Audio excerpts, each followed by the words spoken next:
Good morning, DamFam. It is Thursday, July 2nd, the day after Canada Day. How was your Canada Day, eh?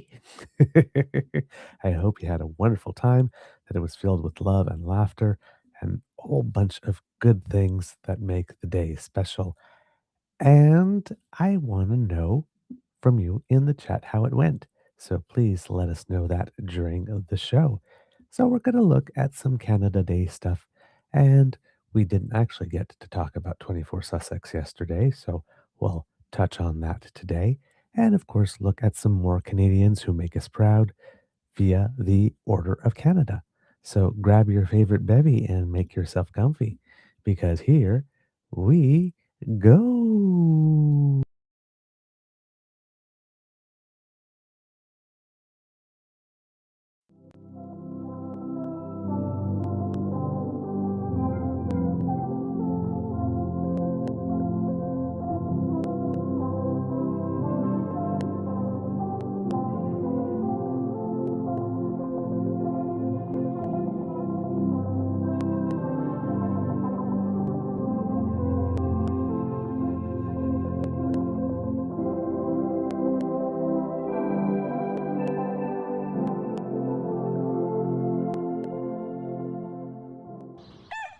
Good morning, this is the Eager Beaver Show. You are listening to a True North Eager Beaver Media Incorporated podcast.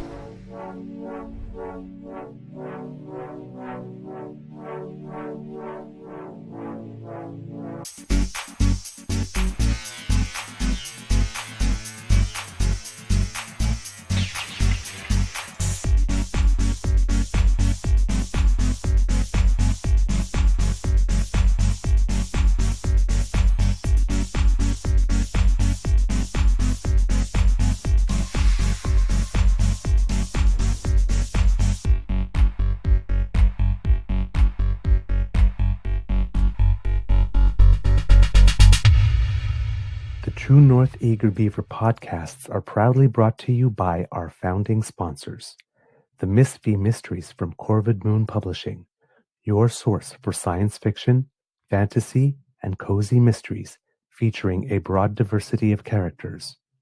PsychicTarot.ca, book your tarot reading and unlock your spiritual journey.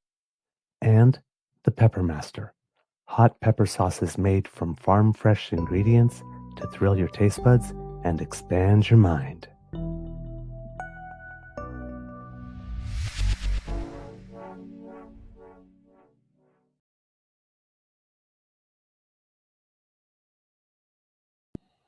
Well, good morning and hello, kids and cubs, and welcome to season 6 and episode number 939 of the Daily Beaver Morning Show.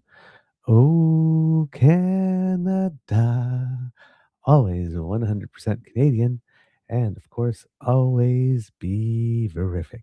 Today, recording day is Thursday, July 2nd, 2026. I don't know why I had to look up at that date. I should know that.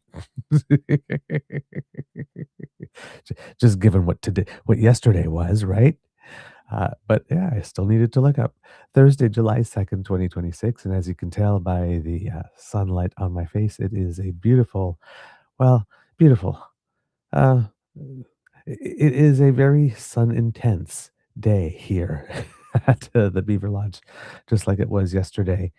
Just out of nowhere, the temperature shifted. I should say out of nowhere, the temperature. We've had a very, very, very cool spring here at the Beaver Lodge, and last week was the first time, for example, that I went to play tennis, and I was kind of schwitzing, if I'm using the word appropriately, very, very early on in the match, without having had to do much, and feeling a little sticky, that type of heat.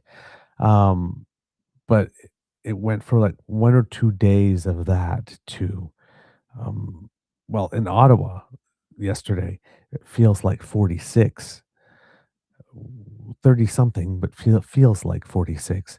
And I thought, well, I look tropical, but I'm not. So that wasn't going to be working out for me. So we decided to stay home here, in Kingston because yeah, I wasn't going to go into a car for 2 hours in that type of heat. And over here, it wasn't much better. I mean, it wasn't 46, but it was still like 39. And we tried, around like 2:30 in the afternoon, just going out. And I think I was outside for uh, a minute and a half when I was like, yeah, no, that this is not happening. We did go out a little later, around 4:30 in the afternoon or something like that, or five, maybe even about, yeah, five-ish, and it was more bearable. But I still, um, we partook in some things, and then there was sort of like a gap between. Um, Community performers, that type of stuff, and fireworks time. So we went out to grab something to eat. And while that happened, there was a huge rainstorm that hit because we just had another huge rainstorm the other day with a tornado warning. And like, serious enough, I think there was one that did touch. Well, I'm not sure if it was touchdown, but I saw that photo. Again, assuming it is real. But they said it was like a marine tornado, so I'm wondering if it was just more like over the water, and we got all splashed with everything. I didn't actually follow up on that, and I should have actually, because I'm curious. But that's the second time it happened since we've moved here. By the way, in the last 5 years, so I'm not familiar there with that type of thing. We were trying to figure out where we would go in the house. if it if it got if we really had to take cover there. But but was still pretty intense. It just kind of just starts and just comes at you, and I mean, the rain just falls so hard.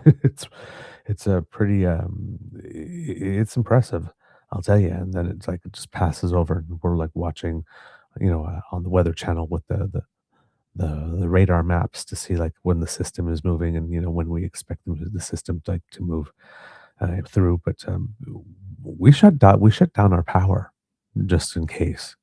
We were like, so yeah, um, it was intense. It was intense, but nothing like, we just got like some really really you know, intense rain that hit very hard with some wind, of course, and it passed by. But that was it. We were never in any danger, but it was still just impressive, and like how relatively fast it comes in and passes by too. It's like the sun was just really nice, and then just things just got really dark and ominous, and then it comes, it just passes by, and it's like, okay, that big thing just passed, that just dumped all that, and it's like, there's sunlight right there? Wow, okay. Kinda messes with your mind a little bit, if you're not used to it. So, but again, Mother Nature has a lot of power, I'll tell you that. So, yeah, another thunderstorm that sort of just passed through and dumped a lot very quickly. And but we were inside eating at the time. You know, we were again following on the radar maps and think, okay, well, we paid our bill, and was like, ah, darn. Eh, just as it was like starting to hit, and we're looking at it, and it's like, and it's gonna take another 20 minutes for this to pass. And we saw that there were some people coming into the restaurant, I guess, deciding, well, hey, now might be a good time to go and eat. And we thought, well, if more and more people come, we're going to have to leave our table because we've already paid. We're thinking, darn, we should have waited before we paid. But it was fine. It didn't get so overcrowded, so we were able to wait it out and not to take business away from the restaurant. So that was good. And then yeah, uh, then upside is that right across the street, there's a gelato place, and it's strawberry season. Here it came a little late because we had a very cool spring, but it's strawberry season right now, and the gelato place actually uses strawberries from a strawberry farm in town. So this is the time you actually want to get it because it's, from with berries from like the local farm for a very limited time, and there's a lineup It's incredible how long that lineup is when it's strawberry season, and we were looking at it while we were having dinner, and we're thinking, "Oh, darn, we'd like to go for dessert, but, we might not be able to get dessert and take in the fireworks at the same time." And, with the thunderstorm, well, it all cleared out, and since we were, pretty much out of the restaurant as soon as it really stopped raining, well, we just went and got ourselves, some strawberry gelato with almost no wait. Silver linings. We just swooped in there and took our opportunity. Uh, however, um, me and heat, we don't do very well. So by that time, I was sapped, and I came home. My beaver sweetie went to check out the fireworks, and I do not know how they went because by the time he was home, I was already asleep.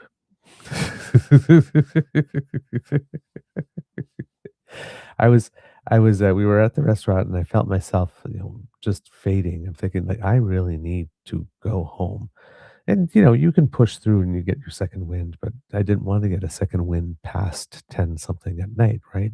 I'm trying to get sleep. So I said, no, no, I think I really need to go home. I came through the door and I felt like, it's like, well, I could just like lay down and I will be out in 30 seconds. So I took my, I got myself ready for bed and I, I climbed under that sheet and that's exactly what I did. And I got a great night's sleep. Oh my God.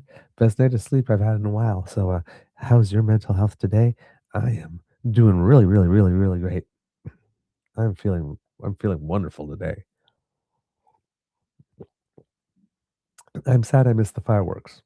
I really am. But oh my, mm, I tell you, a good night's sleep i- around here, that's a big gift. That's a big gift. Oh boy. But yeah, it's as Kit Jason here says, yeah, it's gonna be ridiculous hot. Yeah, still again here today. So yeah, no tennis for me today. Again, we'll be taking it very, very, very easy. All right. Let's see here. Oh, big thank you goes to our podcast founding sponsors. I have something in my throat today. Please hold on.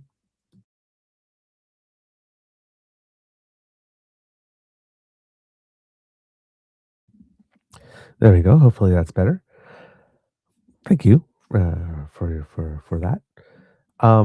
Big thank you goes to our podcast founding sponsors, the Pepper Master, the Miss V Mysteries from Corvin Moon Publishing, and PsychicTarot.ca.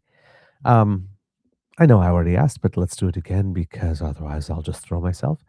DamFam, how's your mental health today? How did you celebrate Canada Day? Let us know. Put it in the chat. Would love to know what you did. If you had some family coming on, if you just stayed home and watched the ceremonies on the hill, if you know, had somebody over for tea, that would be a very Canadian thing to do. Ah, just let me know. It'd be fun to figure out to find out what you did. But yeah, we had a. You know what? Considering going into the day, I figured that I probably wouldn't do anything but the fireworks, given how hot it was.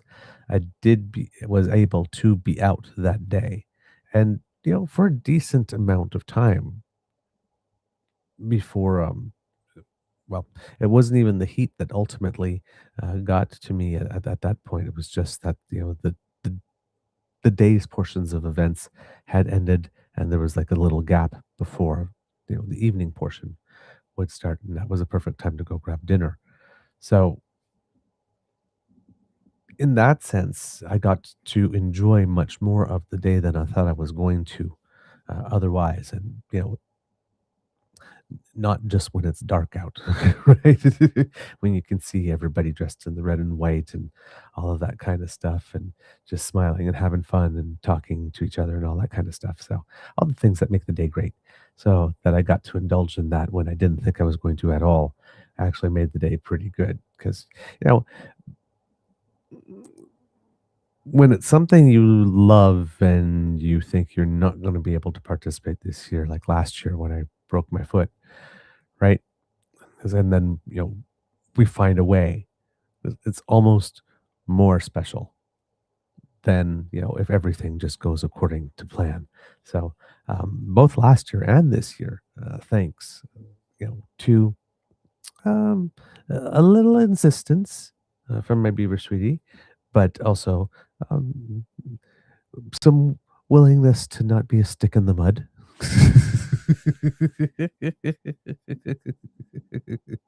By yours truly. Um, I actually got a little bit more out of the day than I thought I was going to going into it, which makes it, just a touch more gratitude, a touch more gratitude. So I had a better day than I thought I was going to, and I got to have more of it. And that has also, well, add that to a good night's sleep. I am, I, geez, I don't know, man. I feel unstoppable, man. All right.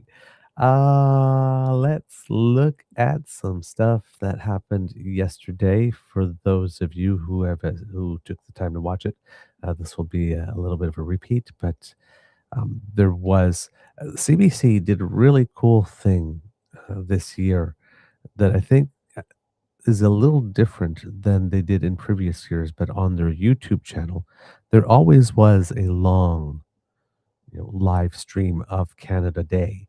That was about like 6 hours or so. But this year they did this thing where, which again, they normally do it, but they just packaged it in a different way where they started real early on the East Coast and crossed the whole country. But it's like, I guess when it got to Ottawa, it didn't necessarily stop. They just kept going for the full day from coast to coast to coast that way. And it's about like 11 hours long. So, I mean, it's one of those things that, if you're at home and you stay at home and that's the way that you're participating and you watch it, you get to see it all while it's in the background and all that kind of stuff. And, you're doing your stuff during the day. But it was really nice to just be able, to go in and check in at various parts across the country if you wanted to, and just see how people are celebrating Canada Day. And so, I thought it was they do what they do on the Hill very well, right, as they do every year, and the coverage is very good as well. But to have one full day from coast to coast, and hopefully to coast included, was I think something that is new this year. And I, again, I'm a bit of a geek. I really enjoyed it, but so far, after the first 14 hours of that being up, 1.5 million Canadians, about just under that, also seem to have enjoyed it at some point or another. So, you know, um, kudos for trying new things. I noticed that one was very, very appreciated. Um, ah, Uncover says Happy Disability Pride Month. Well, then, Happy Disability Pride Month. There, that's good stuff. I don't have a flag for that. Sorry. I, uh, I actually did not know it was Disability Pride Month. So uh, there you go. I'm going to go to bed uh, a little more informed tonight. Thank you. Let's see. People saying good morning here. That's wonderful.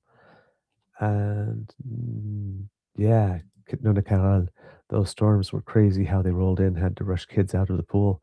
Yeah, indeed. Indeed, indeed. All right, so let's look into it. I'm going to start with some words from Elder Claudette Commanda. This is not the first time that she has had Canada Day duties, but it's always good. I like what we're doing now. I remember in the years where this started happening, and was wondering if this would be like, just a 1 or 2 time thing, or whether or not this would continue. And it seems that this is now becoming a new tradition, that um, ceremonies are being opened by an elder. So hopefully, I will just move that back a little bit. Uh, the problem with moving things back a little bit when the video itself is 11 hours, 54 minutes, and 55 seconds is that it's hard to be precise with timing.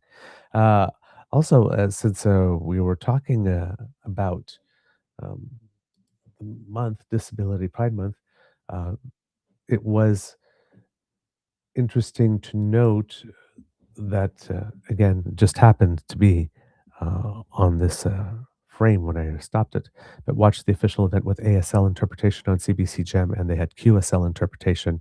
And I had noticed that they had mentioned it on stage as well. So that was good. More accessibility is always a good thing. Was a message that Rick Hansen, Man in Motion, had brought, because I think this year was the 40th anniversary of his tour. So he was there to deliver a bit of message on that, and to bring attention that accessibility is important. Not only for those who directly need it, but even for those you know who are providing care with whom they live. Right? It's accessibility, and again, as Super Kyle reminded us, all of us are one incident away, right, from needing greater accessibility ourselves. And for a lot of us, maybe not even an incident, just getting older and, better accessibility. It, you it just has advantages for everyone in the end, right? So, uh, some good messages being brought onto the stage here. But I like this. I'm like I said, I think I can call it now a new tradition of having the day opened by an elder. So let me see here. Oh, all right. Hopefully this will be, yeah, I think we'll be right about time. There might be a little bit of a lead in here, but this should be good. La Fête du Canada à Ottawa est célébrée en direct du parc des Plaines-le-Breton, situé sur le territoire non cédé de la nation algonquine Anishinaabe. This ceremony is being held on the unceded territory of the Algonquin Anishinaabe Nation. Avant d'amorcer les célébrations d'aujourd'hui, prenons un moment pour rendre hommage aux voix, aux récits. Before we begin today's celebrations, let's take a moment to pay tribute to the voices, the stories, and the cultures that have shaped this country for generations, carried forward through contemporary Indigenous voices next to Inuit, Métis, and First Nations artists. This time of reflection highlights the living strength of the Indigenous peoples across Canada. Please welcome Elder Claudette Commanda.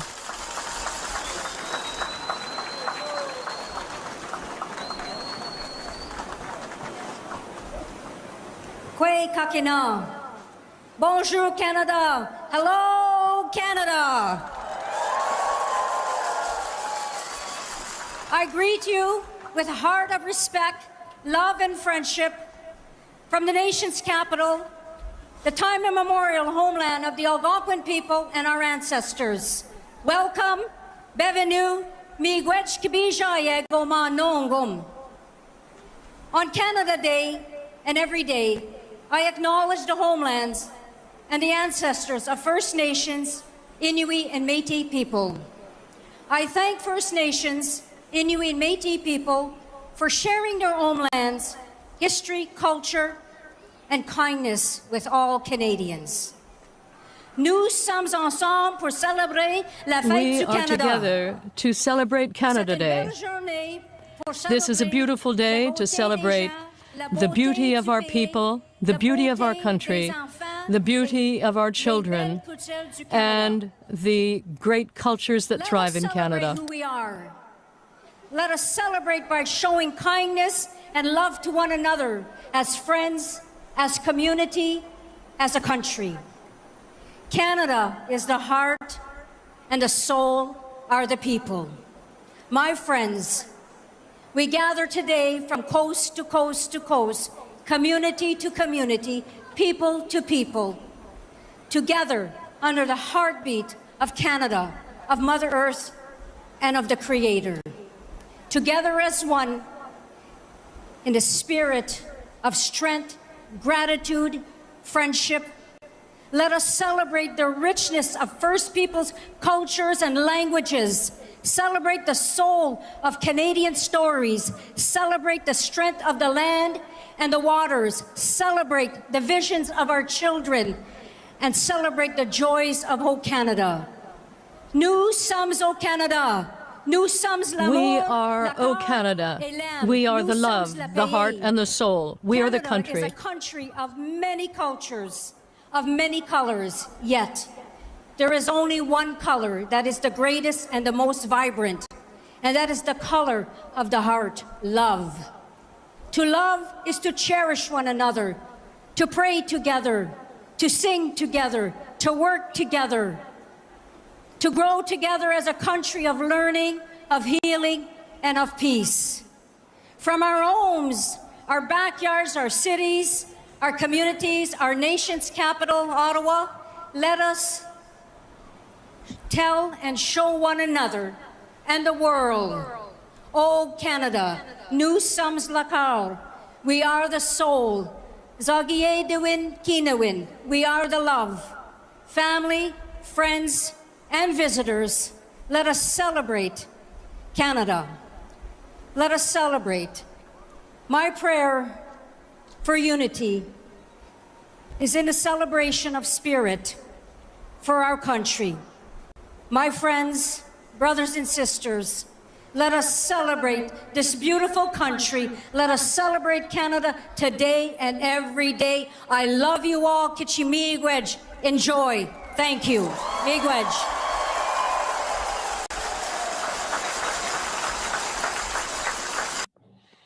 So there you have it, Kits and Cubs, Elder Claudette Commanda, with a greeting and some well wishes for the day, and of course, a message for us, right?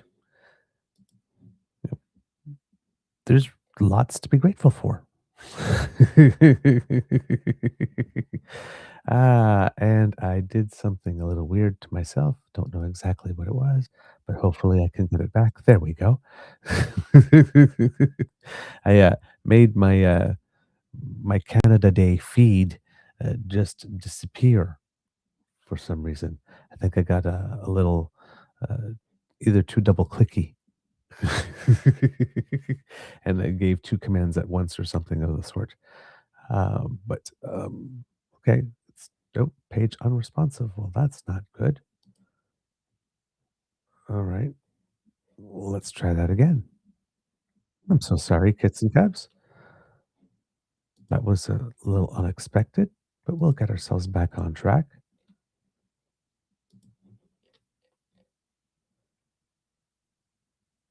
Okay, very strange indeed. There we go. Okay, that's better. Oh boy. Okay. Yeah. Sorry, Kits and Cubs, having some tech issues, and it's not with Restream, it's actually with YouTube at the moment. So we'll just give that a little time to breathe, and hopefully it'll work itself out. Noticing here that, yes, we did not get a chance to say happy birthday to Kit Nona Carol yesterday, and of course to Kit Jen, who we haven't seen in the chat all that often lately, but maybe she's still listening at her own time. And if you are there, dear one, happy birthday to you. And all of the Canada Day babies and Canada Day. Well, yeah, Canada Day babies, basically. Canada Day beavers. I like that. So hope you had a wonderful day. They always throw a party for your birthday, it would seem, fireworks and all, because you're just that special. There you go. I said so. It's by Royal Decree. Royal, Royal. Did I just say Royal Decree? Royal Decree. Yes, because your queen loves to serve. Canada Day babies are very special. Um, all right, let's take a little look here and see if it is no longer as temperamental. There we go. Things seem to be working. Sometimes you just got to wait it out a bit, right? Give it time to get to you. Um, all right. So that was, like I said, that was Elder Claudette Commanda. First, Chief, AFN Chief, National Chief Cindy Woodhouse Nepanak came up a little later to speak. And I'm sorry here. Okay. Very strange. Okay. Came up to speak a little bit and said, um, reminded us that First Nations are partners and founders and creators of this country's history, and we've made possible this big, beautiful mosaic of people that we can all call Canada. Together, we are a land of great promise. Let's show each other and the world the love in our hearts and the power of our collective and the power of our collective. Um, and then introduced a very talented performer. We had Victoria Pruden, who is the president of the Métis National Council, also come and give a greeting, and so was there Nathan Obed, if I remember correctly, uh, because I remember I watch a lot of videos, so sometimes I wonder if I've mixed them up. But I believe he was there as well.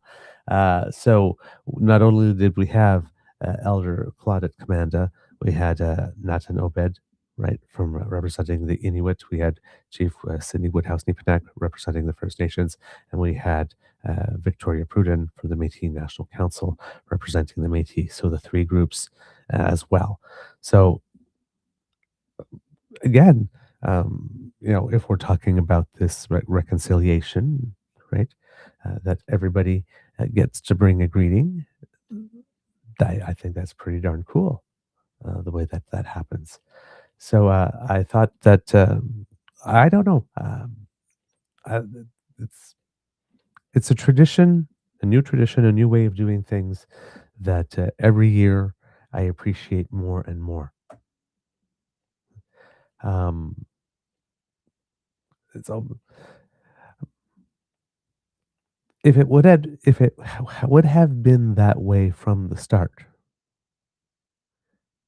maybe, maybe, most likely there'd be a lot of things that are different today, right? So that we're doing it now, of course, we have to walk our talk, right? When we're beyond the ceremony and the glitz and you know the cameras and all that kind of stuff. But if we are walking our talk behind it, I'm down for that. I'm very much down for that. Um, I believe next we have Mark Miller, who is the Canadian Minister of Heritage. So, culture, that's the department of the government that usually is responsible for staging the Canada Day celebrations. Um, and Mr. Miller is a particularly good choice for this position, particularly on this day, because he is, that I know of, the only minister or the only person within the government who is not Indigenous himself, who actually speaks an Indigenous language. I believe he speaks Mohawk. If I'm not mistaken, again, I would have to go and double check that. But given the region he's from, I'm suspecting is that that's what it would be. Um, so on a day like this, that ability comes in a little handy. And clearly, the fact that he did take the time to learn it indicates that this is not just a performative thing, right? This is not somebody that has written down things phonetically on a piece of paper and somebody just got really good at pronouncing it or remembering the rhythm or that kind of stuff, right? Um, it may be the case when he is brought or he needs to use a couple of words in other languages that are not the one that he has learned, obviously, as for anyone, when we're seeing another language in that case. But again, he proactively went out and sought to learn a language. Right? It takes a very special kind of person to do that. So, um, it comes with an extra credibility. Let's put it this way. So, this here was a moment that I thought was particularly notable.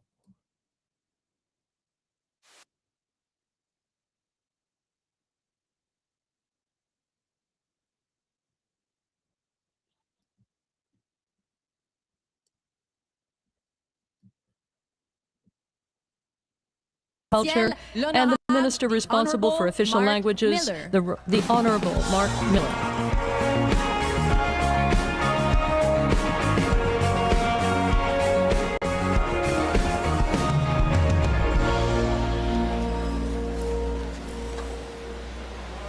Bonjour tout le monde. Hello everyone. Bonne fête du Canada. Happy Canada Day. Je veux d'abord saluer nos invités d'honneur, son Excellence la I would très first honorable like to Louise convey my Arbour, warm le greetings très to our guests of honorable Marc honor, Carney, Her Excellence the National Right Chief Woodhouse Honorable Louise President Arbour, Obed, the Right President Honorable Pruden, Mark Carney, Jeremy Hansen, National et Rick Chief Hansen, Woodhouse, le très Jeremy honorable Justin Hansen and Rick Trudeau, Hansen, the nos Right Honorable athlètes Justin et les Trudeau, our Canadiennes athletes et Canadiens and nommés à l'Ordre du Canadians Canada. appointed to the Order of Canada. Merci à l'Aînée Claudette Commanda And thank you to Elder Claudette Commanda for opening up this celebration. To Kluani, we live in the best country in the world. D'un océan à l'autre, les Canadiennes et les Canadiens From portent coast to leur coast to histoire coast, avec fierté, Canadians carry their history with enracinés dans notre pride, patrimoine, notre rooted culture, in our heritage, nos our langues et le cultures, lien our profond languages, qui nous unit and à ce our territoire. deep connection to this Dans ce land. pays si vaste, In this la fête du vast Canada nous country, rassemble et célèbre Canada les Day valeurs qui gives nous us a unissent. chance to come together and So wherever celebrate. you are, happy Canada Day.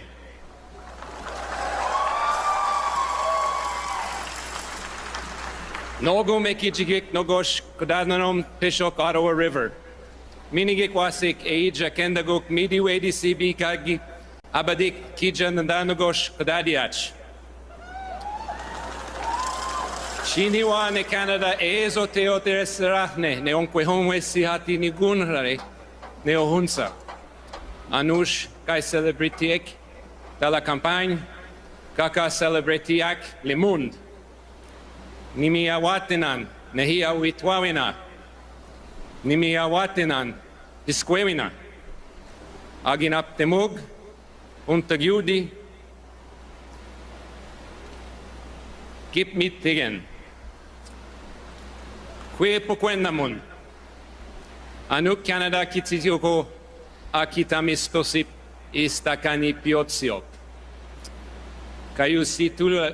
Kayusilutaru, Piruk TV avalioaluta, atautikut, Ganuksamik, Siva Niksa Karnimik, Kingu Varinya Tatinuk. 8 beautiful indigenous languages of this land.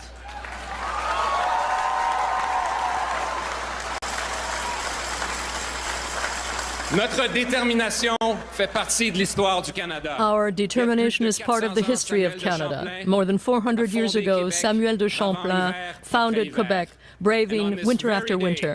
In 1867, our country was born in a nation-building effort led by our first Prime Minister, Sir John A. Macdonald. And he built that on the democratic foundations led by Howe, Baldwin, and La Fontaine. At the battles of Paardeberg and Vimy Ridge, our soldiers took the ground that no one else could, and our country came of age. On the beaches of Normandy, the North Nova Scotia Highlanders advanced farther under enemy fire than any other Allied unit. Courage, sacrifice, and lives given in the name of freedom. Whether it is the 5,373 kilometers that Terry Fox ran, or Rick Hansen's 40,000-kilometer journey as part of the Man in Motion campaign, two incredible feats that still inspire us through their courage, their heroism, and their hope. Through wars, crises, and the harshest winters, one thing has never faltered: Canadian perseverance. Well, actually, we have, like during Sunday's goal by Stephen Eustachio. That was loud. But let no one mistake our mild manner for weakness. We kneel for nobody.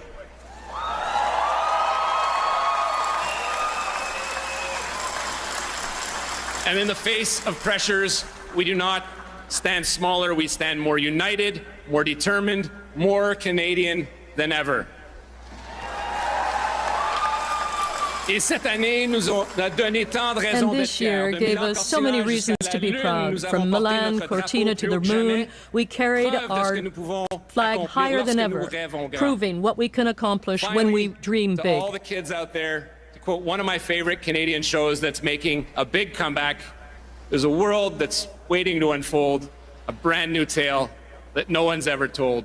So remember, no matter where you're from, Canada first, Canada last, and Canada always. Vive le Canada!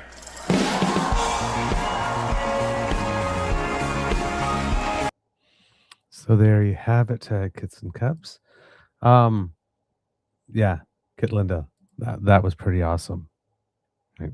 You could see some moments in there where he's speaking, where you can tell, right, he was reading phonetically because he said something in each of those 8 languages that I could not tell you off the top of my head what they are. See, I should be able to do that.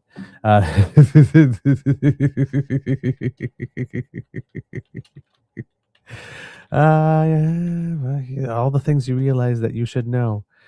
But the major more, it says here, Canada has more than 70 distinct Indigenous languages spread across 8 to 12 major language families. It says here, based on the most recent speaker counts and demographic data from Statistics Canada, the most dominant Indigenous languages include, so I'm going to guess that these were the ones he was speaking, or he was mentioning, or at least of them: Cree languages, Inuktitut, Ojibwe, Ojibwe, Dene, Innu or Montagnais, Mi'kmaq, and Atikamekw. So I'm going to take an educated guess that I've probably hit most of them by mentioning this list. Hopefully. But you also realize that when he started speaking, right, it wasn't just one little sentence. There was an entire message there. And then when you saw when the camera cut to the Indigenous guests of honor, where they were seated, when after he said 8 beautiful languages, and how that was received. Great. We need much more of that. We need many people. We need more people being willing to take that step that Minister Miller took to go learn an Indigenous language at one point. Right? If we really want this to happen, it has to be a two-way street. Right? At some point, you got to show people that you're interested in them for who they are, not only for what they can bring you. Had we taken that path from the get-go, by now, right, things would just be so intertwined and interwoven. Right? We'd still be us individually, but there would be generations upon generations of learned cooperation and agreement, rather than learned mistrust and all that stuff that we decided to bring along with us instead. right? After several generations of everybody influencing everybody and, taking the best of some and the best of others and putting it together at some point, it evolves into this other much more beautiful thing that everybody had a hand in creating, right? So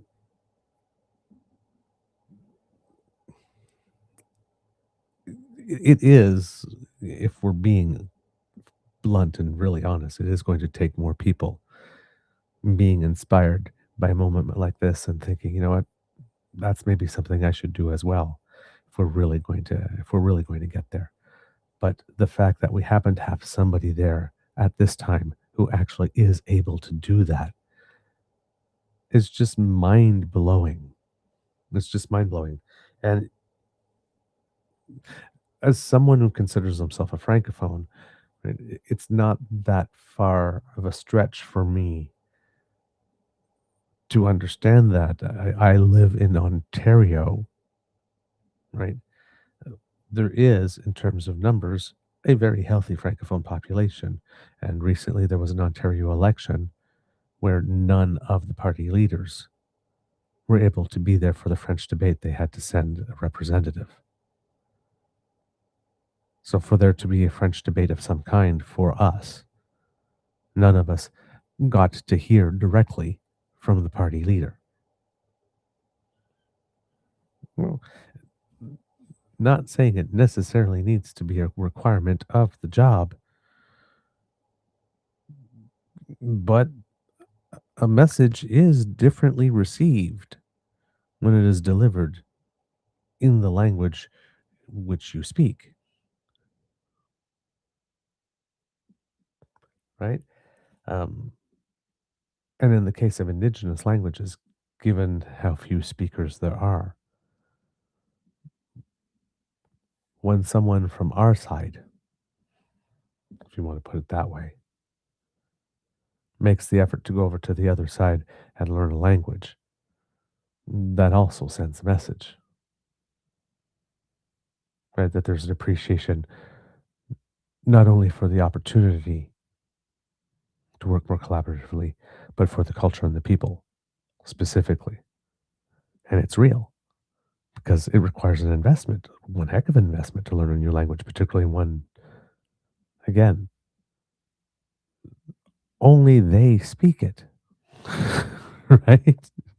So if you're learning it, mm, it's not like, it wouldn't be like me going to learn Spanish and then, I can become even more international, right? I'm learning that language if I go and, for example, learn Romanian, right? It's because I'm going to want to be able to integrate even more deeply into the family into which, uh, I'm linked through my beaver sweetie. I do have an interest, a personal interest, but it's not going to be something that's going to advance my career, right? I mean, unless we plan to move to Romania one day, right? Which I like my Canada a lot. Thank you very much.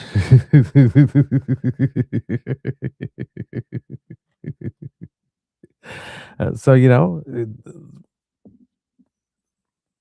when the commitment is real, and when you show people that you're interested in them for who they are, rather than just what they can bring you, or what future project you can build, it does change materially the relationship. So he's the right man in the right place. Right man in the right place. Hopefully you'll stay there for a while. Because ministers tend to jump around a lot on that portfolio, and a little stability with some ministers that are good uh, would not necessarily be a bad thing. Just saying. Just saying. If you really want to get this through, keep some good quality people in those positions for a while, and build a solid foundation. All right. Um, let's see what else. Kids and Cubs. Who spoke after? We had Yes, the Prime Minister come in and speak. Prime Minister, of course, clearly always gets a little more time. um, but the assignment on Canada Day, right? Particularly, right? There are times when the Prime Minister um, is speaking as the leader of his party as well as the Prime Minister, because the Prime Minister is unfortunately never not speaking as Prime Minister when you have the title Everything You Say as coming from the Prime Minister. But there are times the Prime Minister does wear two hats as the leader of his party, right? So there are times where the Prime Minister um, is going to be partisan, but because he's always the Prime Minister, he needs to do partisan, right, um, in a different way, right? He can't be necessarily the attack dog, right? Because there's a certain dignity to the position. As well, however, the Prime Minister, as should all party leaders, need to recognize when moments do not call for partisanship and when you are speaking as the Prime Minister and the Prime Minister of everyone, whether they voted for you or not, whether they will vote for you or not, whether they will vote or not, right? Whether they can vote or not, right? Because you're the Prime Minister of those who don't have the right to vote yet as well. And that's, in one way, an even greater responsibility because, right, if we have all deemed as a society that they don't have the right to vote because they don't have the maturity or whatever it is required to be able to cast a vote, then if we are making all the decisions for them, we need to always be aware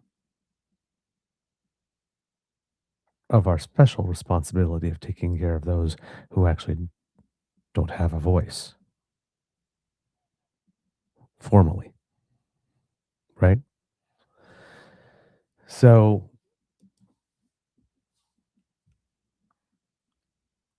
I believe with this, now, of course, the people write speeches are, this is what they do, right? Right for the audience, right for the occasion. So it's not surprising, but of course, there's always um, delivery, which can be an issue. So let's take a look and see how the Prime Minister did. I think, going in, a spoiler, that he handled it rather well. But I will let you see it and let you tell me what you see. This year, we're also celebrating the 150th anniversary of the Library of Parliament, a place of knowledge and such an important symbol. It is now our immense privilege to introduce a man, a true leader who has worked to strengthen Canada's place in the world with confidence, clarity, and elegance. C'est un honneur de présenter le Premier Ministre du Canada. It's an honor to introduce the Prime Minister of Canada, le très honorable, the Right Honorable Mark Carney.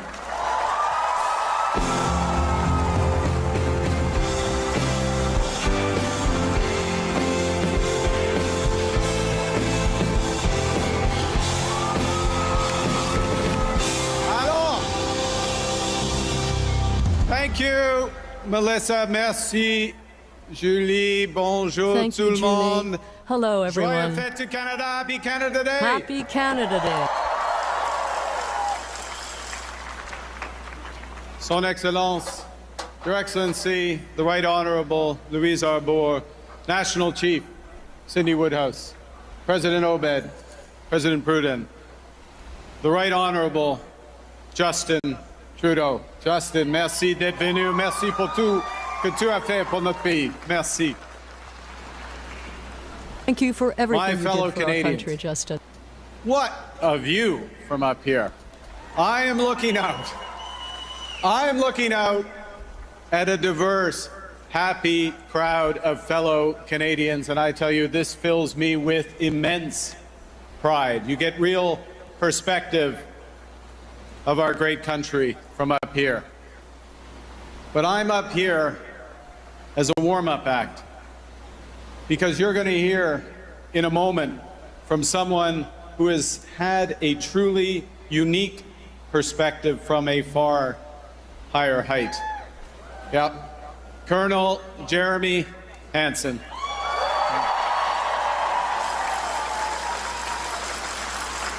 And Jeremy, I would like to take this moment on behalf of all Canadians for the character and the integrity with which you've represented our country.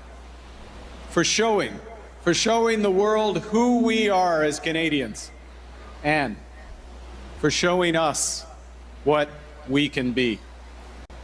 Because during his epic Artemis II mission around the moon, Colonel Hansen saw our planet from more than 400,000 kilometers away. He traveled farther from Earth than anyone has ever done before.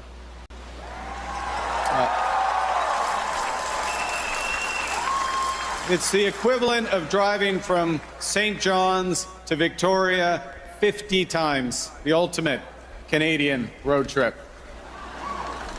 And you know, from such great heights, Colonel Hansen brought back home a perspective on the values that make us who we are, and the values that can propel us to achieve extraordinary things. Courage, connection, and conviction. He showed courage in the face of the possibility of never returning. Courage to take a calculated risk to achieve what had never been done before. Showed connection because that mission was only made possible by everyone working together within a family, within a team, within a community. It showed conviction about what we are capable of as a country, about the need to take risks in order to do big things. Du courage, des connexions, de la Courage, conviction. connection, They're what it conviction. takes to reach the dark side of the moon. And they're what it takes to make the greatest country in the world even better. And we can do it. Over this past year, Canadians have shown all three values. Le courage, ce n'est pas l'absence de peur. Courage is not the absence of fear. It is the capacity to act in spite of fear. It's the courage that drives our Canadian Armed Forces from Halifax to Trenton, Yellowknife to Nanu's Bay, from Operation Reassurance in Latvia to the cold response exercise in Norway. We stand shoulder to shoulder with our allies so that others can live in freedom. It is also the courage. And when people see us, they feel hope and they receive help.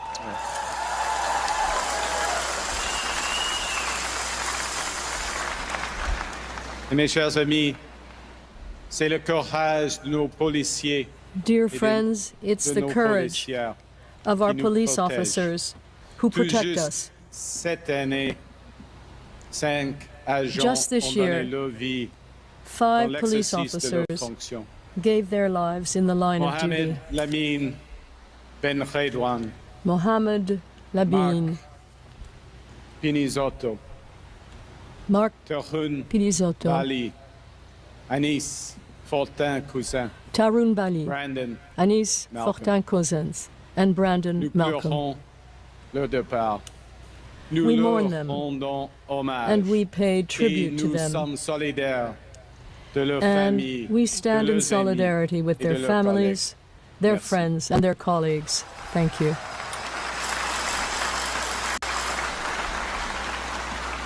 We see the courage even now of firefighters running towards raging wildfires, as in Fort Simpson, Northwest Territories.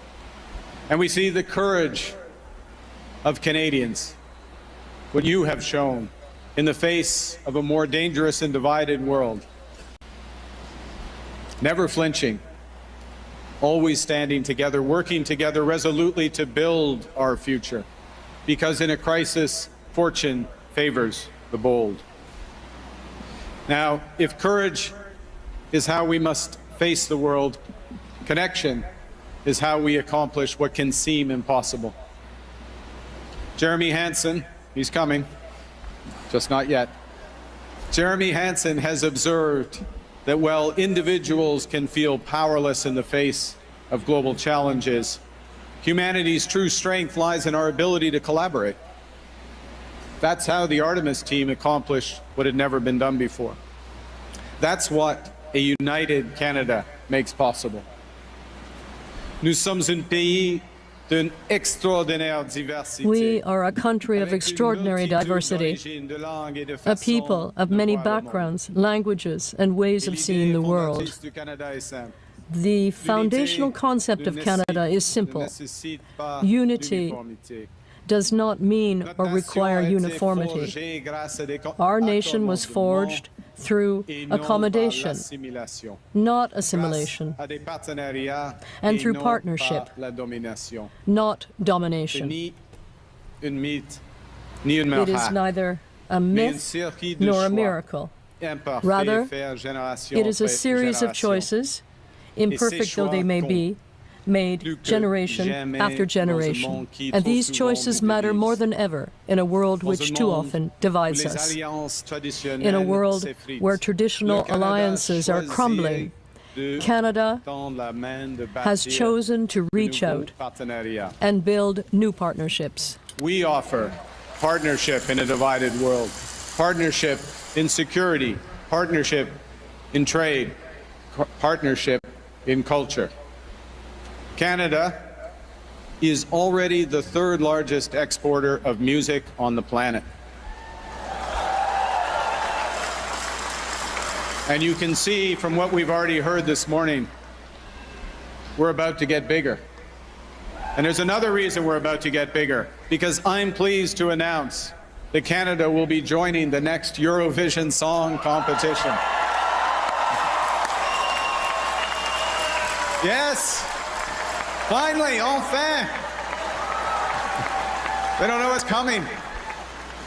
The most gloriously over-the-top celebration of music on earth. Dozens of countries, hundreds of millions of viewers, one unforgettable show. It's about to get even better, even wilder, because the world needs more Canada.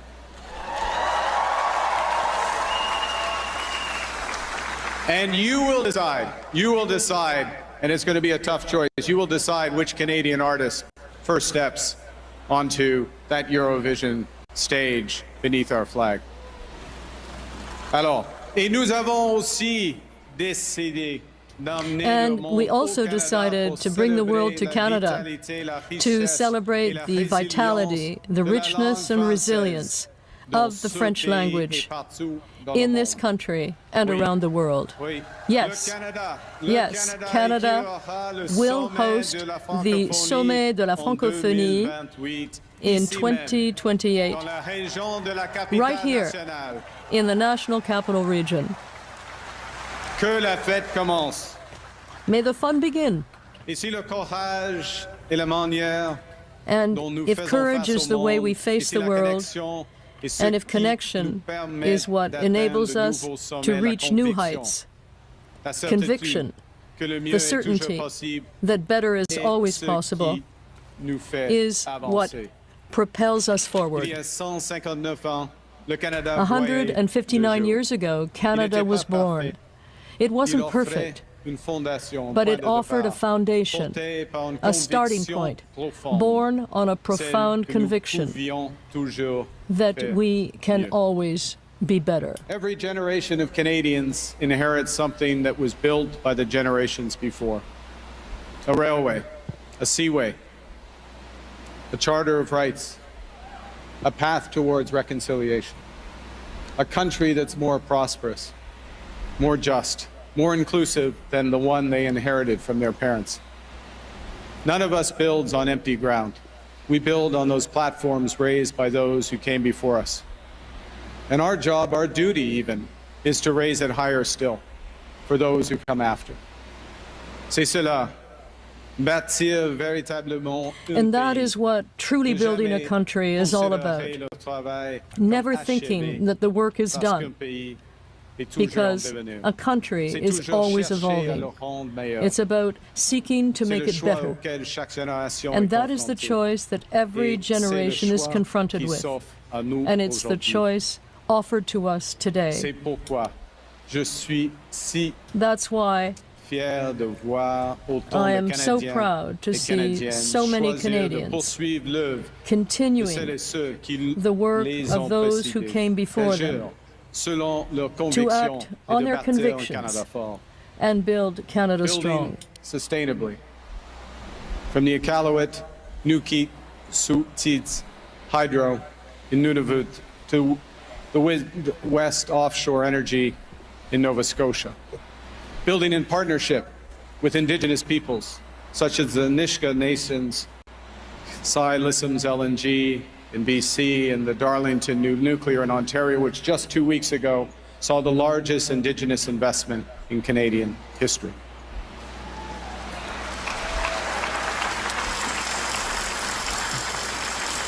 And building in solidarity, creating good, high-paying union jobs, and 100,000 new apprenticeships in the skilled trades to fill them. We're building in a spirit of cooperative federalism to create one Canadian economy, to build Canada strong. From new homes, community infrastructure, nation-building defense, transport, and energy projects in every province, in every territory. And we're building Canadian, with Canadian workers, Canadian steel, Canadian know-how, Canadian values. And my friends, this work is born from the conviction that Canada is worth fighting for. That Canada belongs to all Canadians, that Canada's best days are yet to come. These convictions were forged across generations, and they're being renewed by this generation. Courage, connections, conviction, Canada. Our Canada. Canada true, Canada strong, Canada free. Un Canada pour tous, tout le temps. Canada for all. Now. Always. Now to what I'm really up here for. When I spoke to Colonel Hansen just after his recent road trip, he reminded me of something that his mission commander, Reed Wiseman, had said just before they set out. And the commander said that he hoped one day that their mission would be forgotten, because that would mean that Artemis II was a success. Successful because others would have gone further, because the torch would have been passed and carried forward. You know, it's the right perspective for how we build an even better country. Because the true measure of what we build is not whether we're remembered. It's whether those that follow can stand on a higher platform and reach higher than we ever could. That's what we're doing, Canada. And right now, Canadians are aiming high. We're aiming for the moon, as well as the World Cup.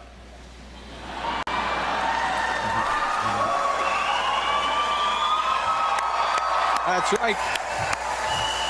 Now, speaking of which, before I introduce Jeremy finally, public service announcement, it is time for a hydration break. It's hot. If you're watching at home, it is hot here. My fellow Canadians, courage, connection, and conviction are right here, standing with the people he carried with him every single meter. So please help me give a true Canadian hero the welcome he deserves, Colonel Jeremy Hansen.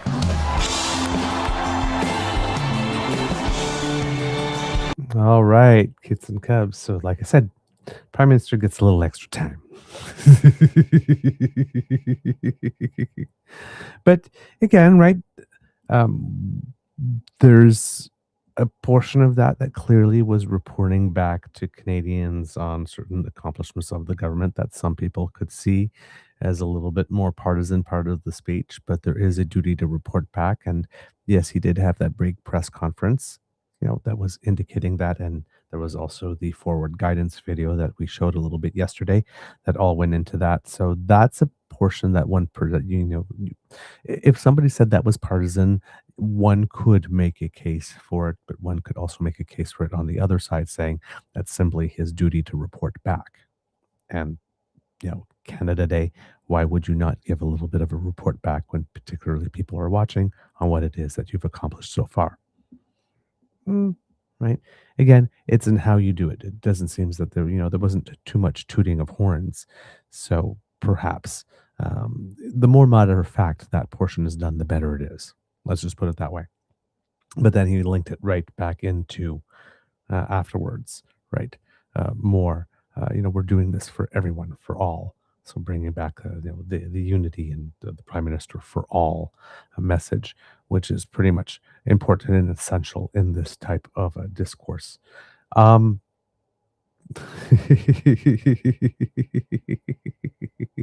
uh, um, we're having some fun in the comments here today, and getting an update here that if we're talking about Canadians who make us proud, Wimbledon, Gabriel Diallo, who won his first round match at Wimbledon after having a bit tougher start to the year, has a match with Sonego from Italy going on right now. And it's a pretty good fight. Yeah, they are fairly close in the rankings, so I would expect that to be a good fight.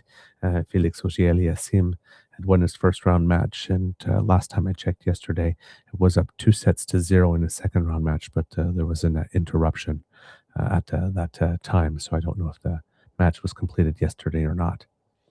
And unfortunately for the women, Leilani Fernandez fell for the second time in the first round to a player from Indonesia called Janice Chen, who apparently has her number. And very unfortunate because the odds of drawing the same person twice in a row, well, not twice in a row, but 2 times out of 3 in a Grand Slam is almost nothing. So that it happened to her was kind of interesting. Bianca Andreescu had a great fight. Both her sets went to 7-6, but unfortunately, the higher ranked player got the better of her in the tie breaks. But as close as you can get to winning without winning, pretty much. So she put up a good fight. So she's showing that she's in a very solid top 100 form at the moment. So it just needs some time and some extra tournaments under her legs to get her ranking to match where it is that she match the level at which she's playing. So it'll be nice to see her back, but that'll probably take a few months yet, and a little bit of good luck and draws as well in order to be able to get there. But she seems to be on her way. So that's good to know.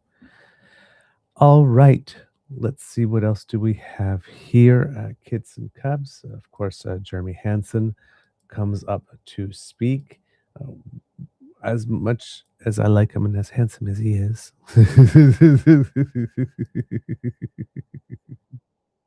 And he is. I won't feature his words today because I am trying to stay under a certain time limit, and I will just jump forward. Of course, what he had to say is, as one would expect, very inspirational, and the value of, even though you feel small, right, you can also be part of something larger. And he said here, when I look out when I look out at all of you, I see the same: a country powerful together as one, like a crew working together, shared sacrifice, and a commitment to a collective vision much larger than any single one of us. My joy comes from watching you express what you stand for and here you stand in the world and where you stand in the world. Sorry. I was proud to wear the Canadian mission patch, one beautiful example of Indigenous knowledge that can serve as guideposts in our lives. And I was proud to carry the Canadian flag and to showcase our culture around the moon in French and in English. And then, of course, you know what? I am going to show this part of it because this is the key part of the message. And I was thinking, you know what? Let's just skip ahead. But why not? Why not? Just go ahead and show it. So there'll be a slight little lead in, but this was the part, uh, what you would expect someone who has the type of stature with the type of accomplishment, when we're looking at an astronaut, sort of that role model figure. This is what the type of thing you would expect it, and he delivers it very well. Dreaming big is part of our DNA, but dreams alone don't get us off the launch pad. The thrust that drives and propels Canada upwards is our can-do attitude. We accept smart risks, we persevere in failure, and ultimately our grit pushes us beyond the frontier. Canada, there are unsung heroes among you. Your space industry quietly contributes to our basic needs: security, the economy, and our quality of life. Our industry has earned global respect and will continue to build a brighter future for Canada and the world. From making Canada the third country to build and fly a satellite, to the Canadarms, to the farthest humans have ever traveled in space, to the future missions of astronauts Jenny Gibbons and Joshua Kutrick. Given the opportunity, Canada will continue to be at the forefront of innovation and human progress. Le Canada ne peut pas réparer tout. Now, Canada cannot fix everything that is wrong with our little Earth, but we can choose to set an example of integrity, a people that recognizes that every human being has the same value. Joy found in lifting one another up to share our unique goods. I love you, Canada. Bonne fête to Canada. Happy Canada Day. So there you have it, kids and cubs, the sort of inspirational, everybody working together type of message for something a little bigger than yourself. And, how we have a track record of this type of creativity and ingenuity, and that this is something that makes us strong. So there's no reason why we cannot dream big. And it kind of builds a little bit on what the Prime Minister said, because in the Prime Minister's speech, he was talking about Canadians take risks. And here Jeremy Hansen adds is that we take smart risks, right? They won't all work out, clearly, because, right, plans and first contact and all of that kind of stuff. But you take some risks, obviously, and you take smart risks, calculated risks. And even in when the Prime Minister was talking, there was a little bit of, again, coach element in both of these speeches. There was a moment in the Prime Minister's address that reminded me a little bit of his moment in the locker room after Canada defeated Qatar at the World Cup. It had that same sort of flavor, but more rallying of the Canadian public rather than a specific soccer team, a rallying of a nation, right? There had that flavor to some of his words as well. And this kind of builds on it in addition to that. After this, we had Governor General Louise Arbour, who is marking her first Canada Day in her new position as the 31st Governor General of Canada. And she was given a lovely introduction by the hosts. And hopefully I will be able to clip that in as well here. So I'll just set that right up. I think we're getting close to it.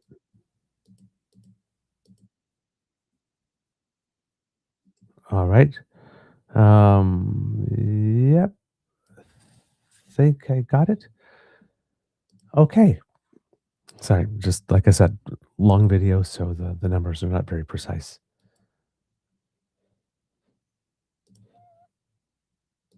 A woman whose remarkable career has shaped justice, human rights, and the rule of law here at home and around the world. De la Cour suprême du Canada aux From Nations the Unies, Supreme elle a Court of consacré sa vie Canada à to the défendre United la Nations, dignité she has humaine, devoted her l'état life de to droit, defending et human l'idée que la dignity, justice the rule doit of law, and the toujours se idea tenir that debout justice face aux must abus de always pouvoir. stand up to abuses Elle of incarne un power. Canada engagé, She embodies a Canada that is courageux et engaged, profondément humain. courageous, and It is a profoundly true human. privilege to share the stage with her. Please welcome the 31st Governor General of Canada. Accueillez la 31e gouverneure Please générale welcome du the Canada, 31st Governor Son General of Excellence, Canada, la très Her honorable, Excellency, the Right Honorable Louise Arbour. Arbour.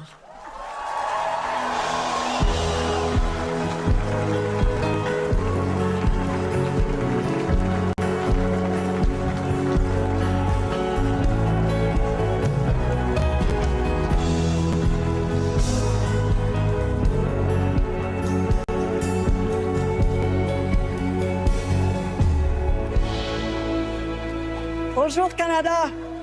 Hello everyone. Hello, Canada.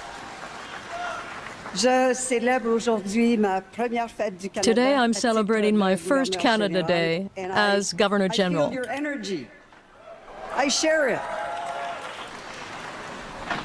C'est tout un pays que nous célébrons aujourd'hui. It's quite a country we're celebrating today. From the recent national holiday in Quebec to the FIFA World Cup matches in Toronto and Vancouver, and particularly in Los Angeles, where Canada won an incredible victory. On a démontré qu'on sait faire la fête. We have shown that we know how to Whether party. in FIFA soccer stadiums or at the Olympics, we know who we are cheering for. Go Canada! And you know, when we play ferociously against each other, whether in baseball or hockey, we don't hate the other team. We just love them better when they lose.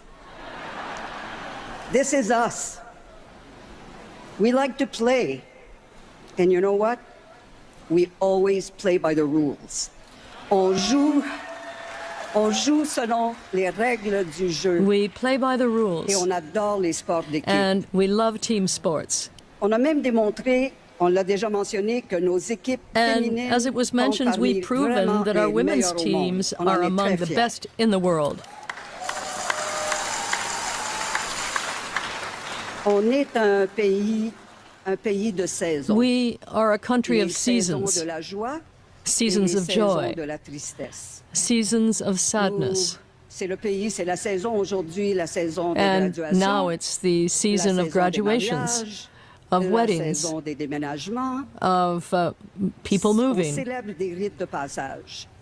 And we're Mais il y a celebrating aussi rites les of saisons passage. où l'on pleure. There are On also pleure seasons des where we policiers mourn. qui We sont mourn the police tombés officers en action. who were killed in the Et on line of pleure duty. des victimes And we qui mourn se sont the simplement victims trouvées tristement au whom mauvais fate endroit. sadly put in the wrong place at the And wrong time. throughout the seasons, rain, shine, snow, or melt in the sun, when hardship strikes, we rally. From forest fires to ice storms, we fight to protect our land and each other. And we share the sorrow of loss as we cherish our heroes. Quand on voyage, on est toujours un peu surpris de When we constater travel, comment we're always a tout little est bit différent. surprised to see Le how paysage, everything is les different. gens, les The langues, landscape, the parfois people, même their seulement leur language, accent. or often, in fact, sometimes I just often their have that accent. reaction when I traveled across Canada. Our landscapes vary, sometimes very dramatically, sometimes in subtle ways, just like our people.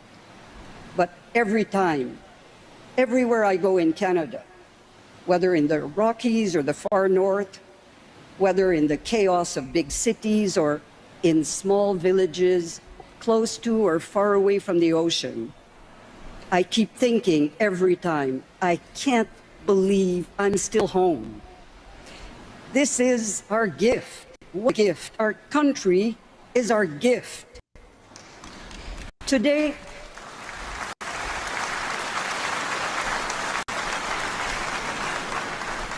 we share it with each other, with open minds and open hearts. And tomorrow, we'll just get back at it, back at working hard to improve what is already the very best country in the whole world. Alors, avec tout le monde dans la chaloupe, bonne fête du Canada, happy Canada Day. So, with everyone working together, happy Merci. Canada Day. Thank you.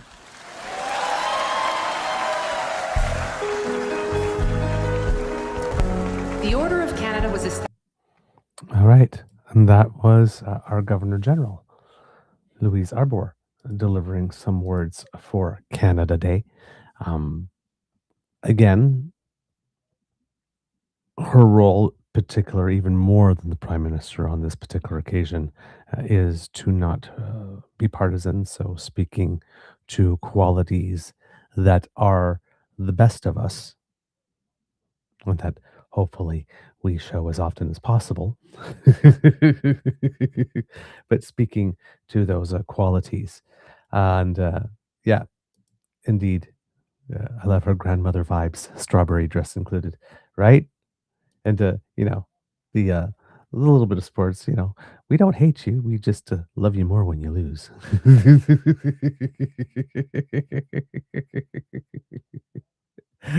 That's pretty much Canadian.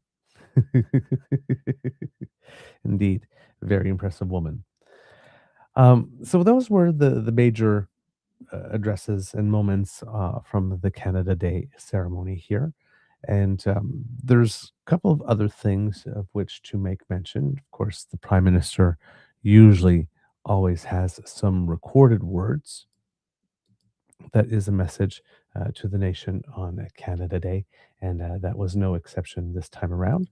So let's bring you that for a second or two.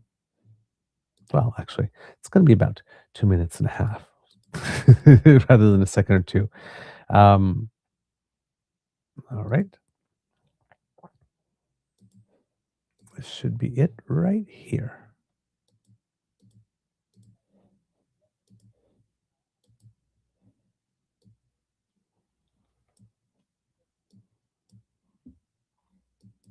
Today we celebrate an incredible country that spans 3 oceans, 6 time zones, and 10 million square kilometers of breathtaking landscapes.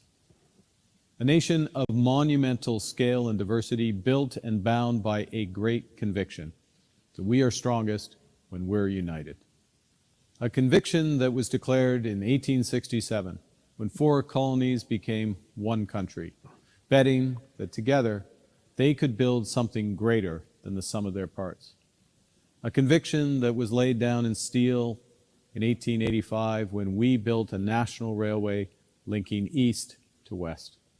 A conviction that crossed a continent when the Trans-Canada Highway opened in 1962, connecting communities from St. John's to Victoria. Canadians have never just imagined a stronger, more united country. We have picked up our tools and built one.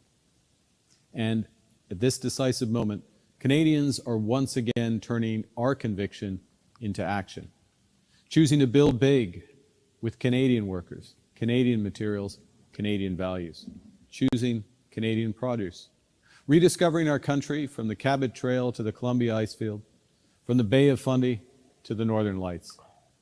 Small acts of solidarity, repeated millions of times, proving that together we can give ourselves far more than anyone can take away. Look, there will always be forces that want to divide us, but they forget a founding insight of our country, that unity is not uniformity, that our differences are strengths to be nurtured, not risks to be managed, that our values serve as our unshakable foundation that no one can take away. Inclusivity, sustainability, solidarity. Today, we celebrate each other, a land of kind, compassionate, and hardworking people, as remarkable and diverse as the landscapes we all call home. A people who are determined to build. In a country as vast as ours, our strength comes from what brings us together. When we show kindness, kindness grows. When we seek unity, unity grows. When we are Canadian, Canada grows. That's our conviction, and it has never been stronger. Happy Canada Day. And there you go, kits and cubs. Again, type of message that one would expect. And, right? No notes. No notes. That's a perfectly acceptable message on this day for this type of occasion. We had the former Prime Minister, Justin Trudeau, who was there and gave an interview with CBC News. Hopefully, we'll have that for you on the show as well. One of the things that I wanted to mention with regard to all of this is that we had this is a week of sort of marking events that starts with the Saint Jean Baptiste Day and ends with Canada Day, but there was something in between that as well. And this was on June 27th, which is Canadian Multiculturalism Day. More than 2 decades ago, Canada formally established Canadian Multiculturalism Day, its place alongside National Indigenous Peoples Day and Saint Jean Baptiste Day in the days leading up to Canada Day was chosen deliberately. Together, these commemorations recognize that Canada's story has been written by many peoples, shaped by many histories, and strengthened by many cultures. Canada was founded on the profound insight that unity does not require uniformity. This is neither myth nor miracle, but a series of choices made imperfectly across generations. Over time, pragmatic decisions evolved into a deeply held conviction that our differences are a source of strength to be nurtured, not a risk to be managed. It is a principle so fundamental to who we are that it is enshrined in the Canadian Charter of Rights and Freedoms. Generation after generation, Canadians have chosen to widen the circle, building a bold and ambitious nation that is bilingual, truly multicultural, and committed to advancing reconciliation. Today, we celebrate the rich cultural diversity that defines our national character and recommit ourselves to building a stronger, more inclusive Canada for all. So, 21, National Indigenous Peoples Day. 24, La Saint Jean, the Day of the Francophones. The 27th, Multiculturalism Day. And then on the 1st, all of us, Canada Day. I like that. I didn't know that it was chosen deliberately. And I know it's not the first time I hear of Multiculturalism Day, but it's the one clearly in the group that has the lowest profile. So we probably need to work on that a little bit. I mean, especially if all of this was intended as a full week of celebrations, that it has not yet been marketed that way, from what I can tell, is a kind of a miss. Kind of a miss, I would say. But now that I know, hopefully I'll remember for next year.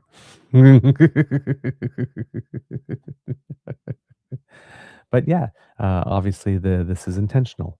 So great, absolutely perfect. Why not? Why not? If the calendar allowed it with the solstice and Saint Jean, why not? I think that's a great initiative, and particularly at a time where we have certain political parties mentioning that, why do we need to celebrate this culture's heritage and this culture's heritage and this culture's heritage? Well, because we're a multicultural country. That's what we do. It's just what we do. It's who we are. We celebrate each other. All right. So one of the things, this kind of fits in because that happened over this in the lead up to Canada Day, is that the Prime Minister announced that there would be a design competition that would lead to restoring the official residence at 24 Sussex. Finally, somebody is taking this issue by the reins and doing something about it, rather than being too afraid of what will it look like. They're going to accuse me of wanting to make a palace for myself. Let them. They're going to do it anyway. But my basic point of view with regard to these things is this is a national asset. It's a national asset that belongs to us. National assets must be maintained. This is neither a political nor a partisan decision. And it shouldn't be. You take care of the public goods and you leave things better than how you found them. To me, this is a no-brainer.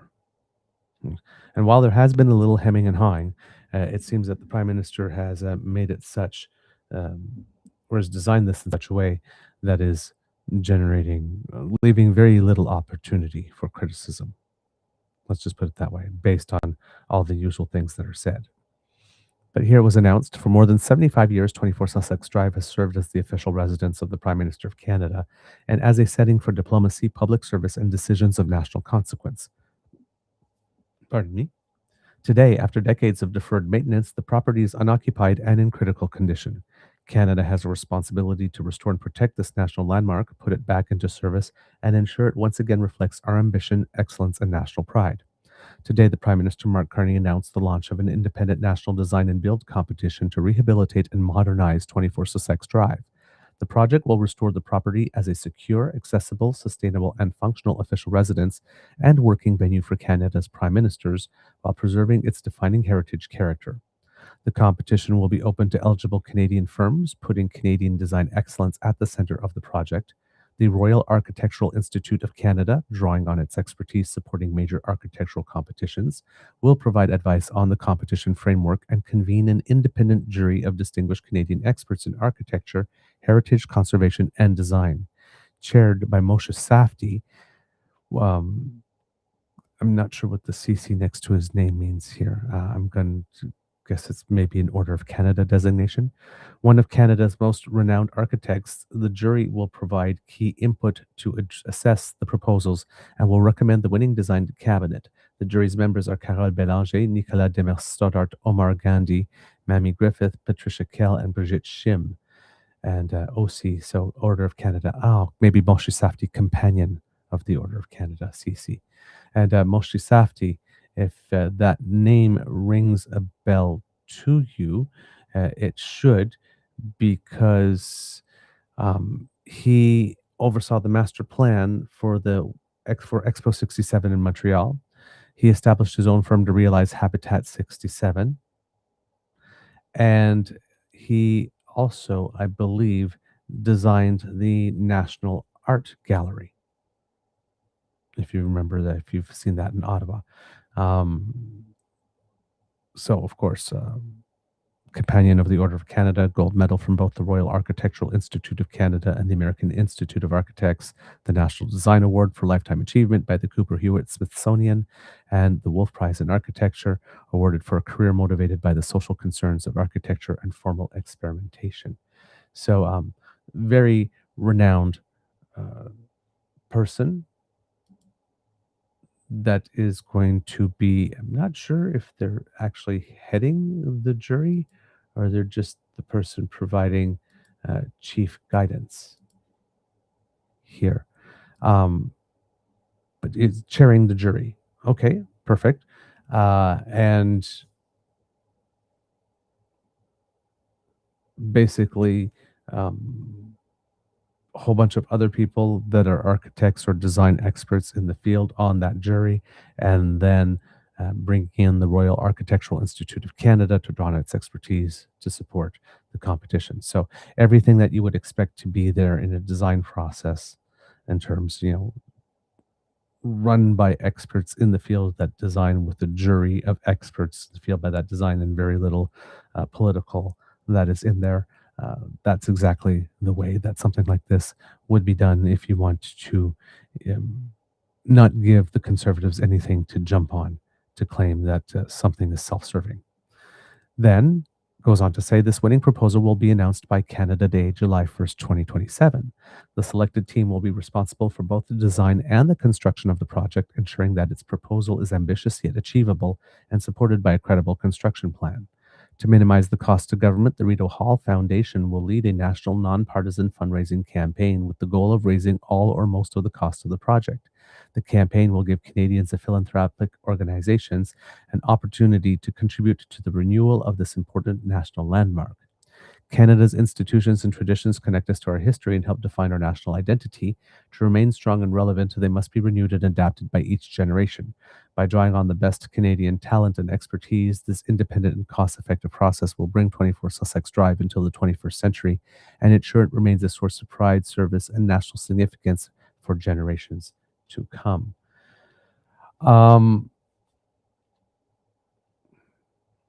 So I'm looking here at trying to get a little more information that's not here, so I'll have to do it from memory or from a newspaper or from a news article.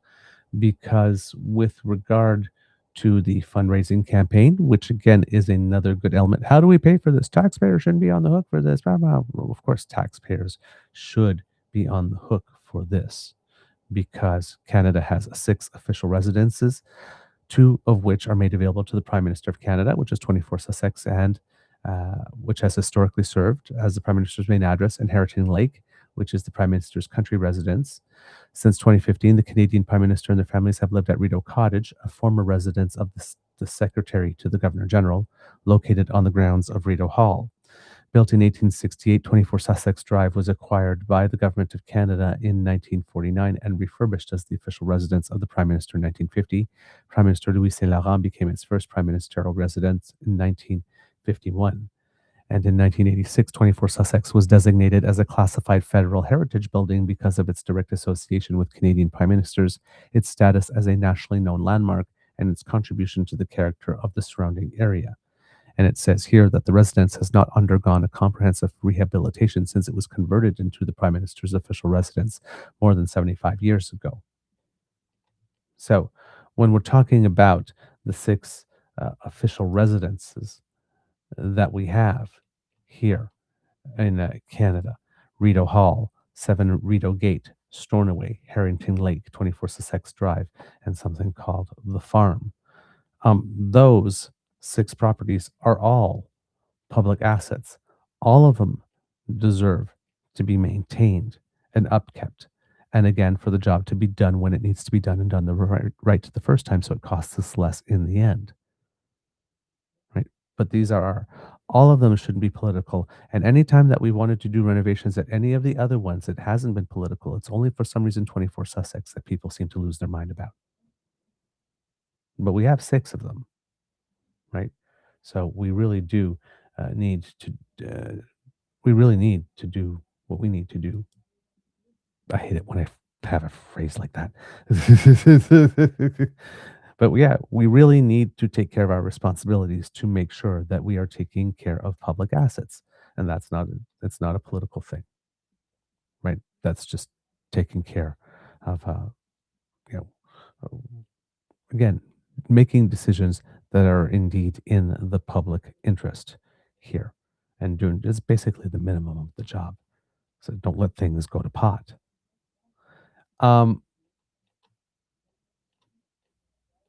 There was, with the announcement, however, with how it's going to be financed, a couple of other qualities here involved with it. So according to Peter Zimonjic, it says, Prime Minister Mark Carney said the national fundraising campaign for the refurbishment of the Prime Minister's official residence will place a limit on donations and make the list of donors public to ensure transparency in the project. Carney said the Rideau Hall Foundation, which is running the fundraising campaign, will make a final decision on donation limits, but his, quote, thinking is the limit would be 10% of the overall amount raised or specific cap. So now again, the Rideau Hall Foundation, another organization that has a lot of experience in this type of fundraising type of thing. So he's given both elements, the fundraising for it and the design, to organizations that have a reputation for doing this type of thing The donations will only be accepted if they are from individual Canadian citizens, permanent residents, or philanthropic organizations. Corporations will not be allowed to participate. Quote, the way the process is designed is we have the Rita Hall Foundation overseeing the fundraising with no influence at all on the decisions, Carney said. On Friday, Carney outlined the government's plan to restore the home at 24 Sussex Drive, which has fallen into disrepair and become uninhabitable after years of neglect. The Prime Minister did not provide a cost estimate for the refurbishment of the property, saying he will let the design teams first provide specifications for the official residence, with costs following on from that. Quote, I don't want to be too forward on what the budget is for this, Carney said. In many respects, that's part of the competition. I don't want to be saying you should put the dining room on the second floor. The design and build competition announced Friday to modernize 24 Sussex will be open to eligible Canadian design firms.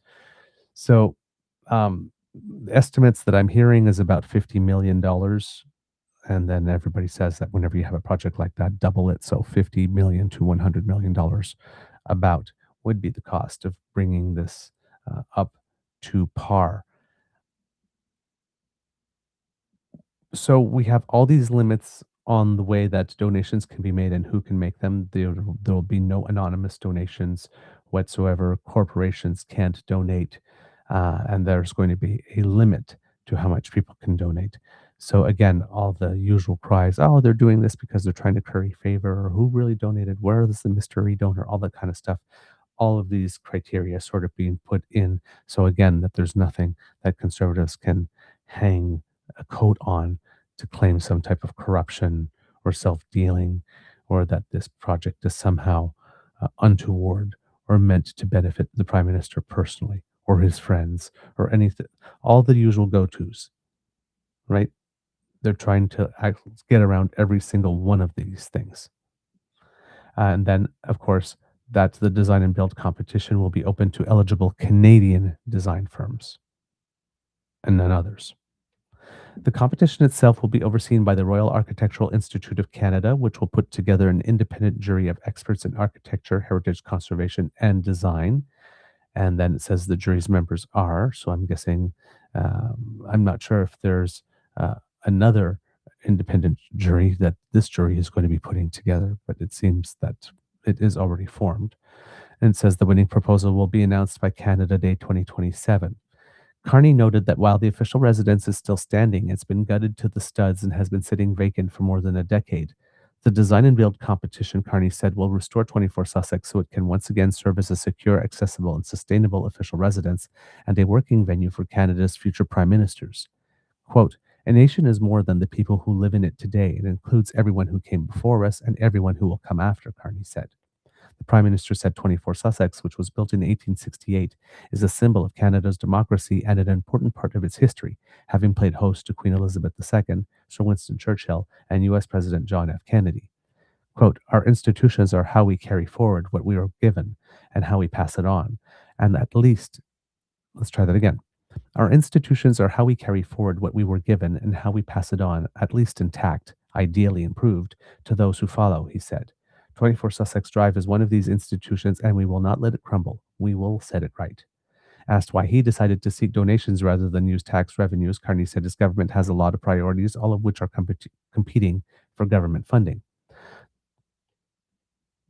The Prime Minister said those priorities include infrastructure, national defense, sovereignty in the Arctic, healthcare, the arts, and charitable endeavors at home and abroad.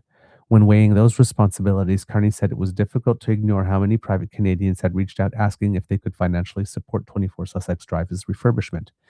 The structure here is a response to incoming interest in supporting this project, he said.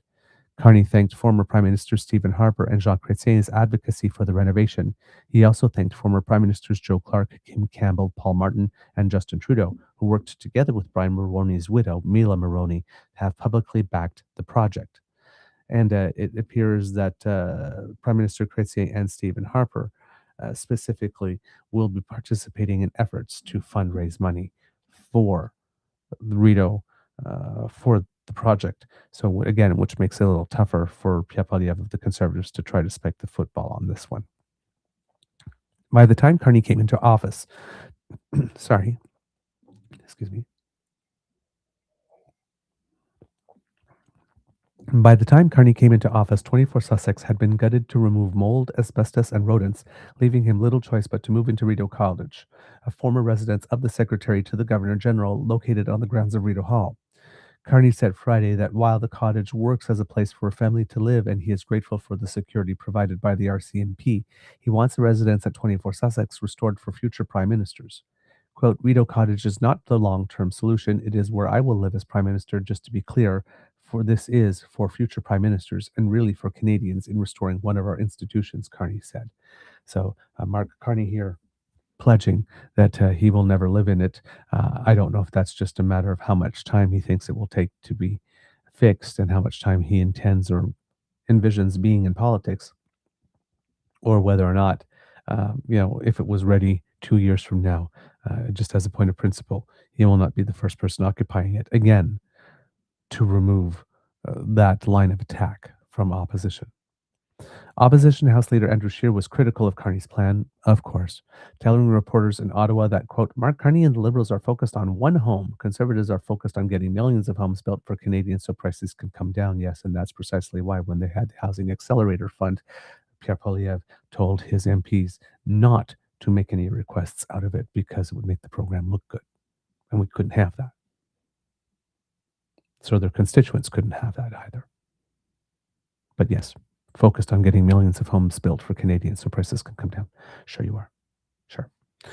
Scheer said he did not have an issue with the government owning official residences, something he said he has been part of the Canadian history for decades, and particularly when it comes to Scheer, who's lived in 2 of those homes.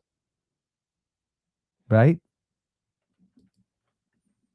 Right, Andrew Scheer? When he was Speaker of the House. And he was Speaker of the House for quite a while, I believe. Let's have to take a little look at that here. Let's see. Speaker of the House, June 2nd, 2011 to December 3rd, 2015.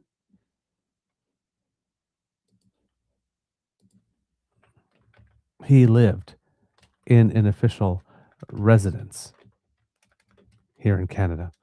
And then when he became the leader of the opposition, then he got to move into Stornoway. So at the farm, when he was the Speaker of the House,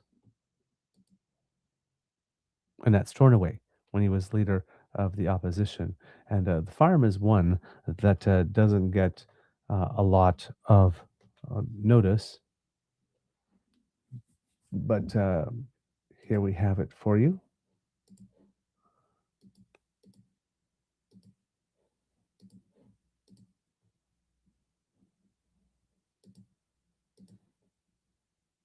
Of course. There you go. That's the farm.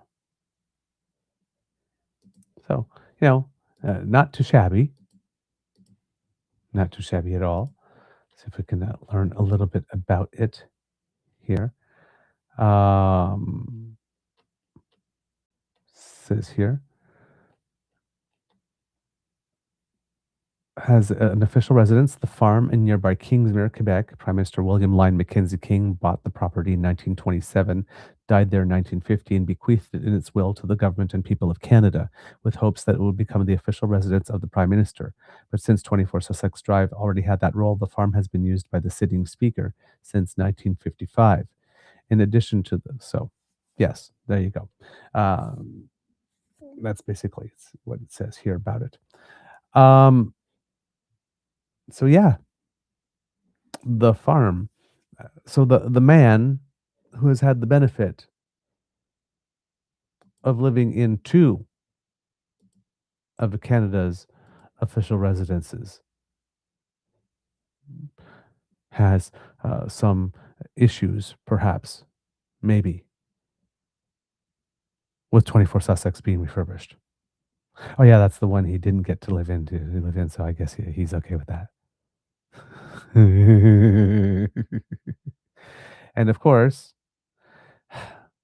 Scheer said he did not have an issue with the government owning official residences, something he has said has been part of Canada's history for decades, but the plan presented by the Prime Minister seemed quite quickly put together.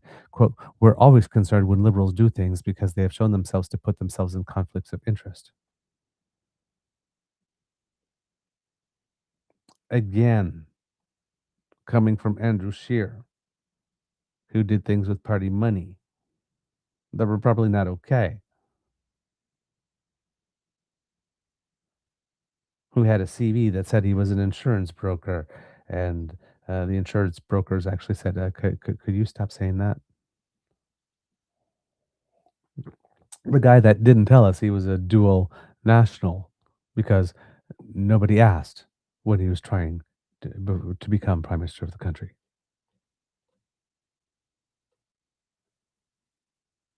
The guy who did not leave his party after it pled guilty to in and out.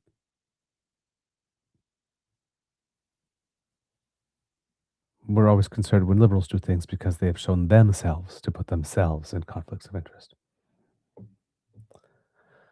Oh, Andrew.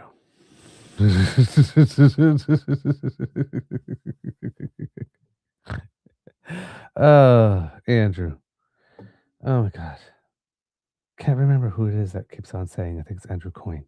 Said the worst decision Pierre Poilievre makes every day, sending Andrew Scheer out there. Just the worst decision he makes every single day. He's just, dude, you're just not the guy to be delivering this message. I'm sorry. You're just not the guy. Oh my word. And it seems that some people, at least there's some initial enthusiasm that has been expressed for all of this because according to the Globe and Mail, and I believe this was, have to look to see what date, make sure I got that right. Okay.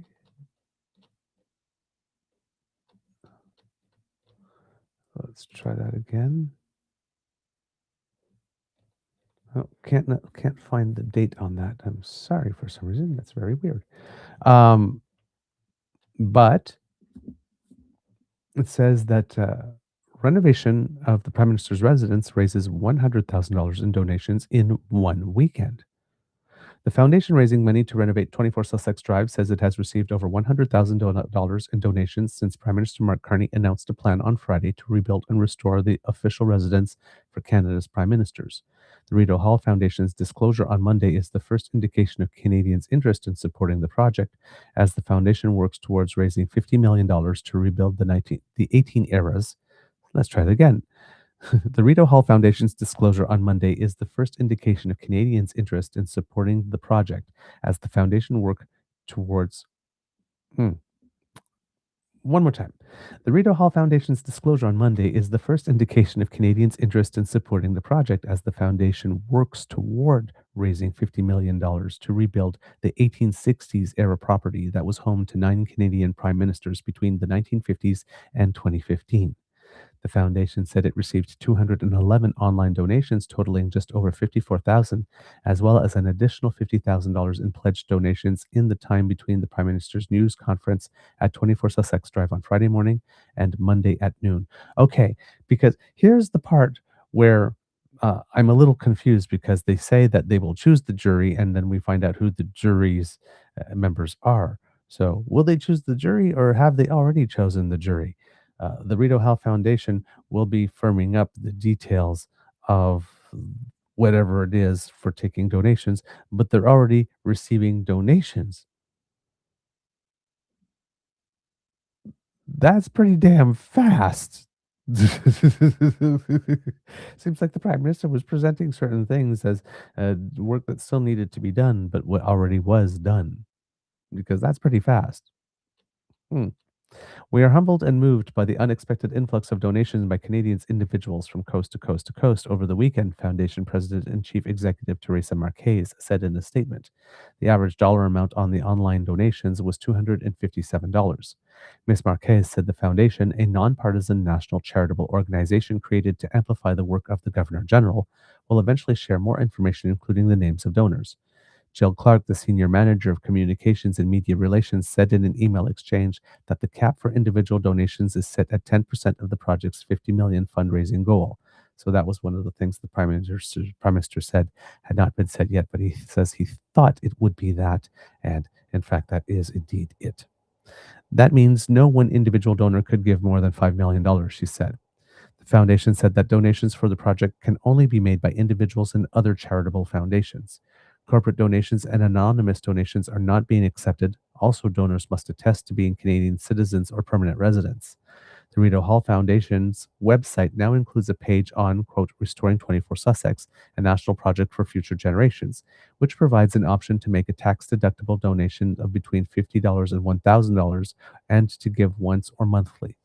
The Royal Architecture Institute of Canada will run a competition to pick a Canadian proponent to design the upgrade and carry out the rebuild, Mr. Carney said Friday. Noted Canadian architect Moshe Safdie, whose works include Habitat 67 in Montreal and the National Gallery of Canada in Ottawa, is leading a jury that will select a winner to be announced by Canada Day of 2027. The jury members are Carole Bélanger, currently the city architect for Edmonton, Quebec architect Nicolas Demers-Stoddart, architect Omar Gandhi of Halifax, architectural designer Mamie Griffith, based in Manitoba, Patricia Kell, the Ottawa-based executive director for the National Trust for Canada, and Brigitte Schim, a principal at Schim Sutcliffe Architects. So, like I said, there we go. A little more definite information on the actual panel. Again, a panel of clearly just experts in that field, and not too much there that's particularly political. The Prime Minister's announcement followed considerable debate about what to do with the residence, which has been cleared out by the National Capital Commission that manages official residences in the Ottawa area. And there you go. So a little more information, and it's Canadians are already donating. So if that is something that interests you, you go to the Rideau Hall Foundation's website and look for a page that's called Restoring 24 Sussex, a national project for future generations.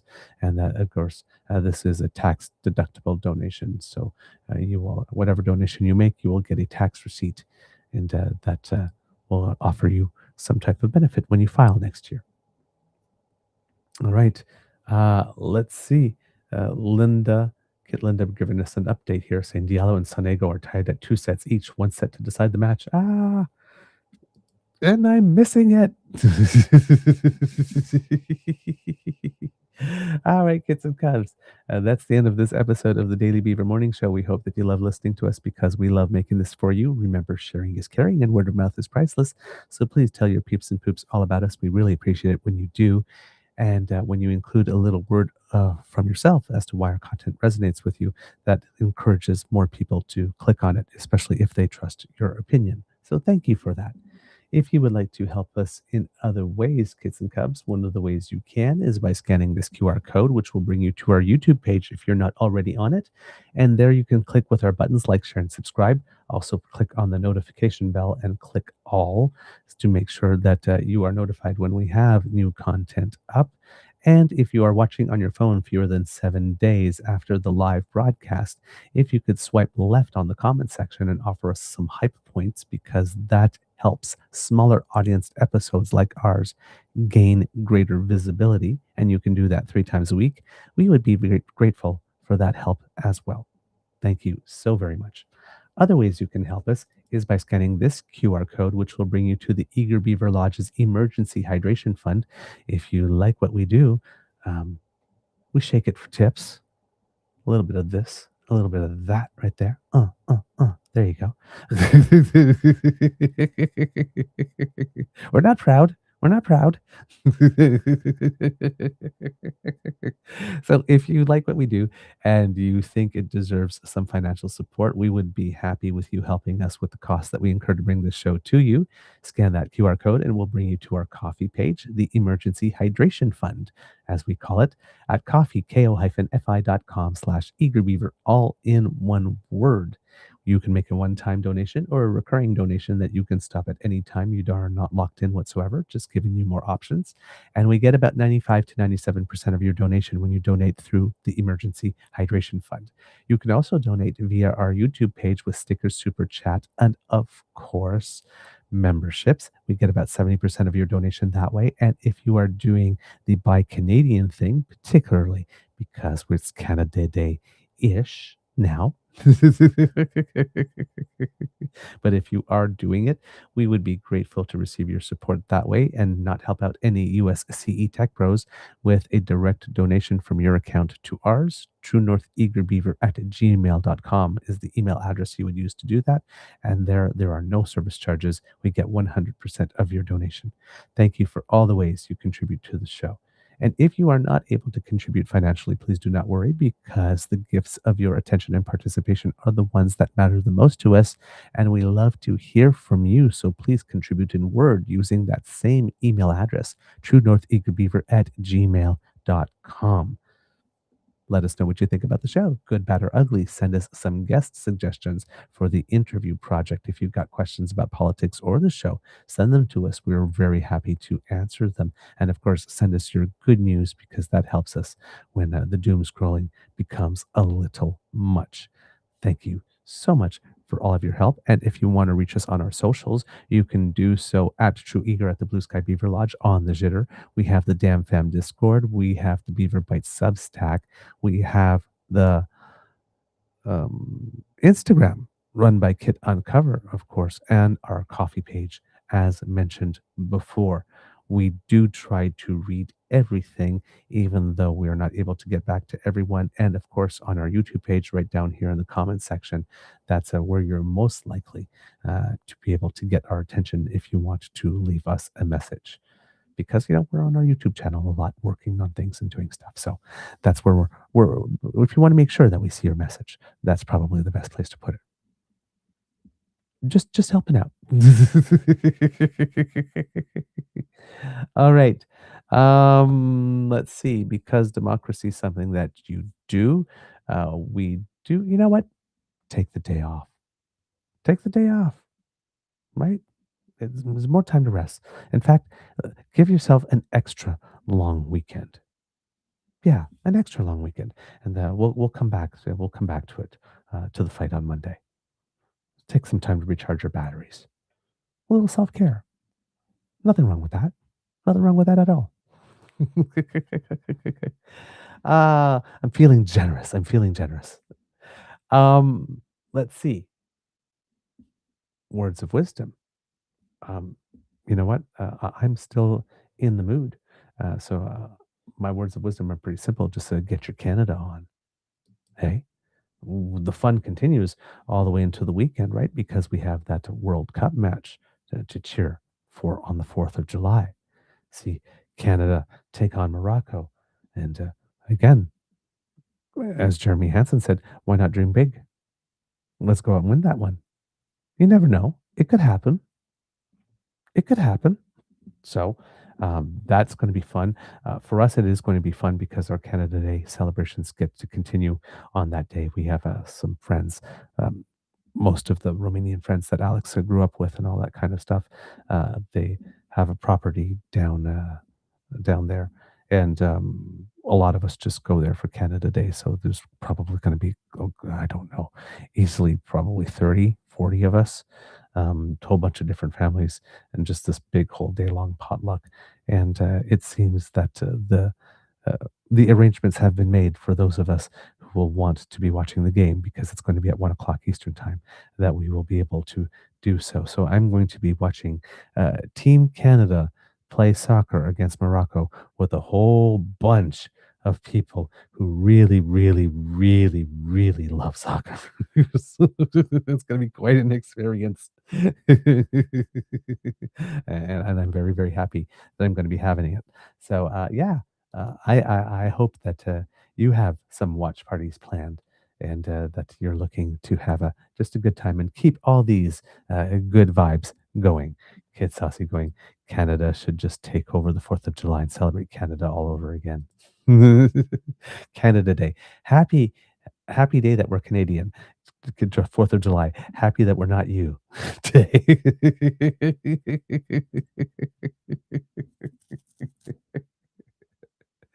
That's- let's just be serious. You're just doing we're Canadian. Any reason is a good reason to party thing, right? Yes, be careful what game I play. We don't want to get any injuries this year. You already know I'm going to be with my people again, right? There's going to be a whole bunch of little ones there wanting to play games and stuff. You see it coming, don't you? Yes, yes. Thank you. Thank you. I do need to be reminded. I love it. All right, kits and cubs. So there we go. Yeah, keep your Canada going. It could be a tough world out there, so please be kind to and gentle with yourself. And at the count of three, I'll ask you for a little bit of audience participation, and then I'll come back with some Canadians who make us proud. So on the count of three, can I have a Mr. Beaver please cue the cock? 1, 2, 3. There it is. I love it. I love it. It's so good. Here's a little cock-a-doodle-doo just for you. You are listening to a True North Eager Beaver Media Incorporated podcast. The True North Eager Beaver podcasts are proudly brought to you by our founding sponsors, the Misfit Mysteries from Corvid Moon Publishing, your source for science fiction, fantasy, and cozy mysteries featuring a broad diversity of characters. CanadianTarot.com, your uniquely Canadian online eclectic tarot community, and The Peppermaster, hot pepper sauces made from farm-fresh ingredients to thrill your taste buds and expand your mind. We are grateful to the Crier Media Network for its support, Pete Jarvis for our artwork, and Paul Joseph Something for our opening and closing sequence music.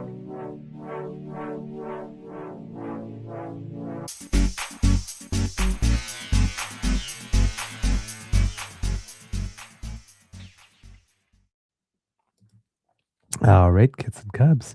As promised, I'm going to bring you a little bit of Canadians who make us proud. At the ceremony, there was Canada Day ceremonies. There were 5 people who are being brought into the Order of Canada who did receive it on stage. And I just can't imagine what that kind of moment would be like, right? To find out that you win the Order of Canada, one must be, well, you win, that you're being inducted into the Order of Canada must be a thrill that is just unbelievable. But then you get to do it on Canada Day in front of everyone with the Governor General there and the snowboards flying on top. that must be one heck of a thrill. So just a couple of extra moments here from yesterday's show and events on Parliament Hill, where 5 recipients of the Order of Canada were able to receive their insignia.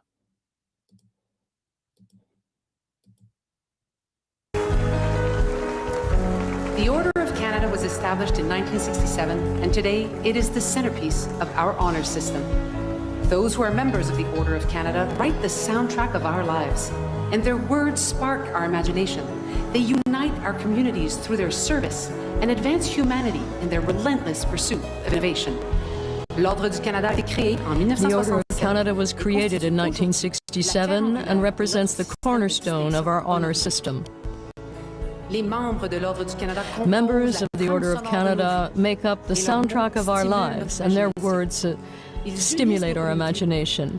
They unite our communities through their service and allow humanity to progress through the endless quest for innovation.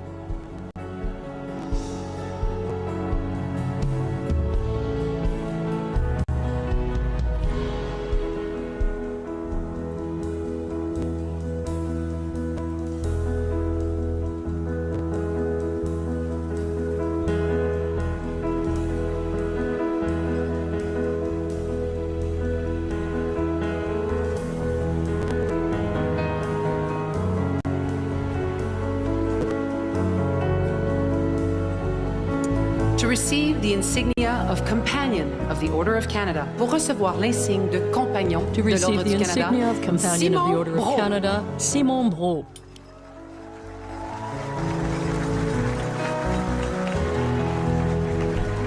Simon Brault est un pilier des Simon arts. Brault is a pillar of the arts and culture in Canada. As director of the Canada Council for the Arts, he redefined the organization by focusing on democratization and accessibility, thus strengthening support for artists of diverse backgrounds and the Indigenous communities. An activist, he has highlighted the importance of culture in all spheres of society. Votre Excellence, Monsieur Brault. This is a promotion. Your Excellence, Mr. Brault.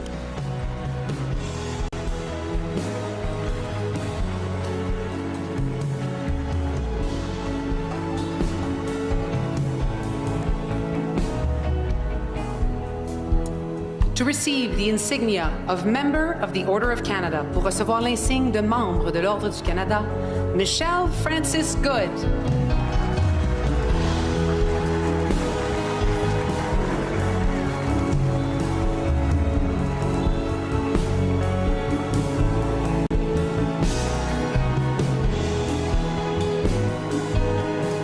Michelle Good is a member of the Red Pheasant Cree Nation, esteemed for her work as an activist, lawyer, and storyteller. A survivor of the 60s scoop and the intergenerational trauma of residential schools, she has confronted laws that continue to hurt Indigenous communities and advocates reconciliation, truth, and respect. Your Excellency, Miss Good.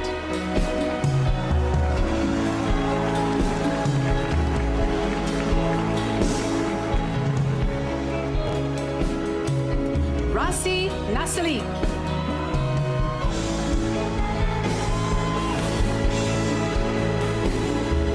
Rossi Nasalik is a trusted voice for Canada's North. As the inaugural host of CBC's Igalak, the first Inuktitut language daily television newscast, she helped connect communities and keep residents informed. She is a valued advocate for the preservation of Inuit language and culture and a sought-after elder and community advisor. Your Excellency, Miss Nasalik.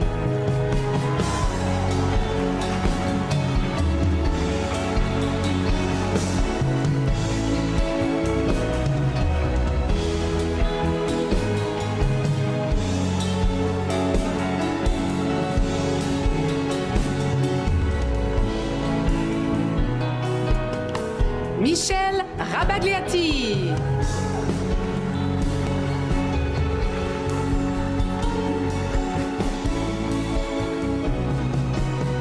Parmi les plus prolifiques auteurs de bande As one of the most prolific comic book authors in Canada, Michel Rabagliati has showcased Canadian comic book culture around the world. Through his main character, Paul, we discovered the aspirations of people here, while he offered the public a vision of what Canadian comic book culture can be.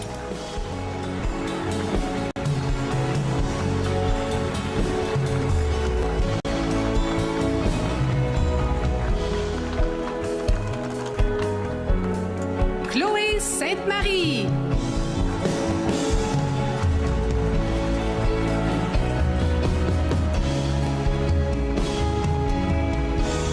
Artiste multidisciplinaire. A multidisciplinary artist, Chloé Sainte-Marie has been a shining light in the Quebec cultural industry for years.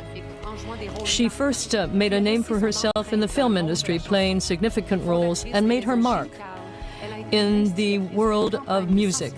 The founder of Maison Gilles Carle, she launched a campaign to raise awareness to the heavy burden carried by informal care workers.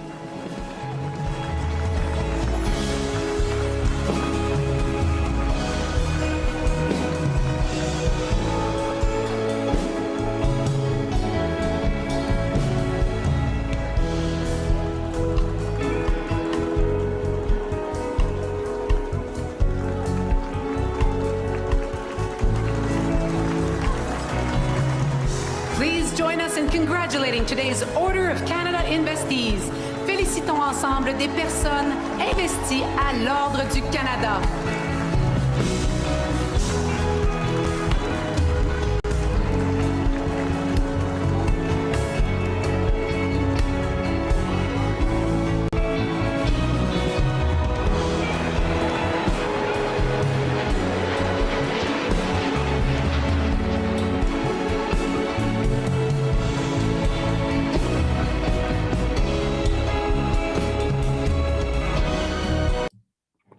So there you go, kids and cubs.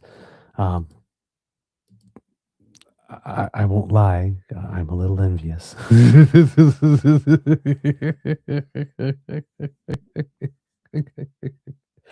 Oh man, if only someday that could be me, that I would have been deemed to have contributed enough to my country to have been deemed worthy of consideration. Oh man, just right? Kid Lori, I can only begin to think how it might feel to have such pride in one's country. This is profoundly beautiful to watch. Oh, sorry. That was completely another comment. Uh, Miss Good looks quite emotional. I would be overwhelmed being up there like that. I know, right? Kid Saucy. Oh, good. We have someone who knows how to attach a medal without choking out the recipient. I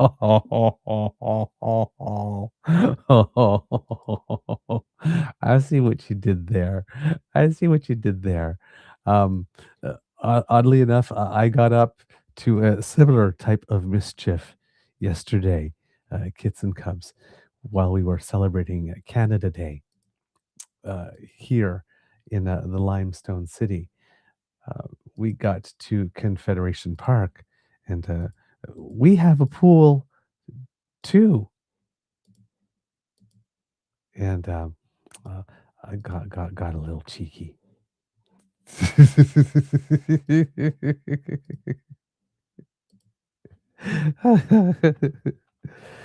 Dearest Martha, it's the national holiday up here in this foreign land they call Canada, and their pools aren't like ours at all.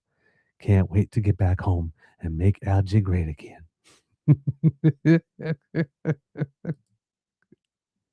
I'm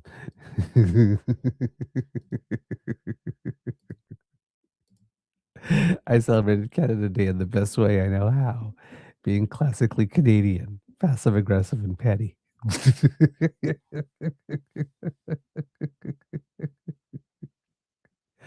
Ah, yeah, exactly. Me too. When I was watching them being invested into, I guess, the Order of Canada, I too was teary eyed. It's a moment. It's an absolute great moment here. Kitsasi, well, now you've got a goal to work towards. Don't underestimate yourself.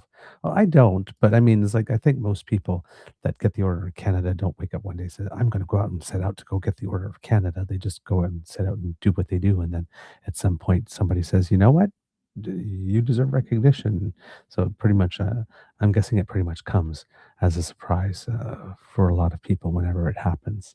There's some people that might have, have such achievement and be aware of it that probably realize, man, this might not be the Order of Canada, but most of us probably don't. But yeah, that would be absolutely fantastic if it did happen. Kit Kat goes, they should always do this on Canada Day. So nice for the recipients. Yeah, I sometimes there's a mention, but I don't know if it's a regular thing where they do that. And of course, if you ever have an opportunity to go to a citizenship ceremony on Canada Day, there's certain years where they have a couple of people as part of the celebrations do their oath of citizenship on the stage on Canada Day too. And I just that must be again just so incredibly mind blowing when that happens. And I guess even more so, right? The day you become a citizen, that's something I don't know because I've always have been, but from my beaver sweetie and his family, the day you become a citizen is a big deal. But if you going to another place happens to end up working out for you for what your dreams and aspirations for you and your family, whether present or future, are going to be, and you look back at that day with 15, 20, 30 years now, the fact that that day would have happened in that way must be all the more um, meaningful and impactful. So, yeah, I know. I know. It's just absolutely fantastic way to do things. I'm glad that we have these moments now and then that we get to see that. Kitsasi goes, exactly. Just keep going out and doing what you're doing. Someone may nominate you. Yeah, there you go. It's like so that I figured that's how it happens eventually.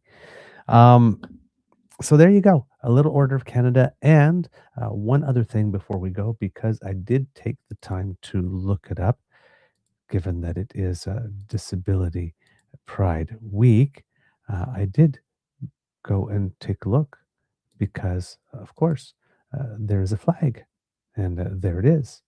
So it's a black flag with a rainbow, not the colors that we typically see in the typical order here, but a rainbow-ish flag that is crossing it diagonally from top left to top right. And it says here that the 2019 Disability Pride flag, Disability flag designed by Anne McGill began to circulate during Disability Pride Month. The flag was revised in 2021 to this current design. And meaning behind each design element, all 6 flag colors mean that disability spans borders between nations. The black background is mourning for victims of ableist violence and abuse. The diagonal band is cutting across the walls and barriers that separate disabled people from society. The red stripe represents physical disabilities, the gold stripe neurodivergence, the white stripe invisible and undiagnosed disabilities, the blue stripe psychiatric disabilities, and the green stripe sensory disabilities. So there you have it, kits and cups. Beautiful work, and thank you for bringing it to my attention because I was not aware of it, even though I am part of the community. So there you go. You can always learn. Even in your own community, you can learn more. All right, that's all I got for you today. Amour et bisous. And we will see you tomorrow, Friday. Yes, so we have a show tomorrow. All right. Bye, everyone.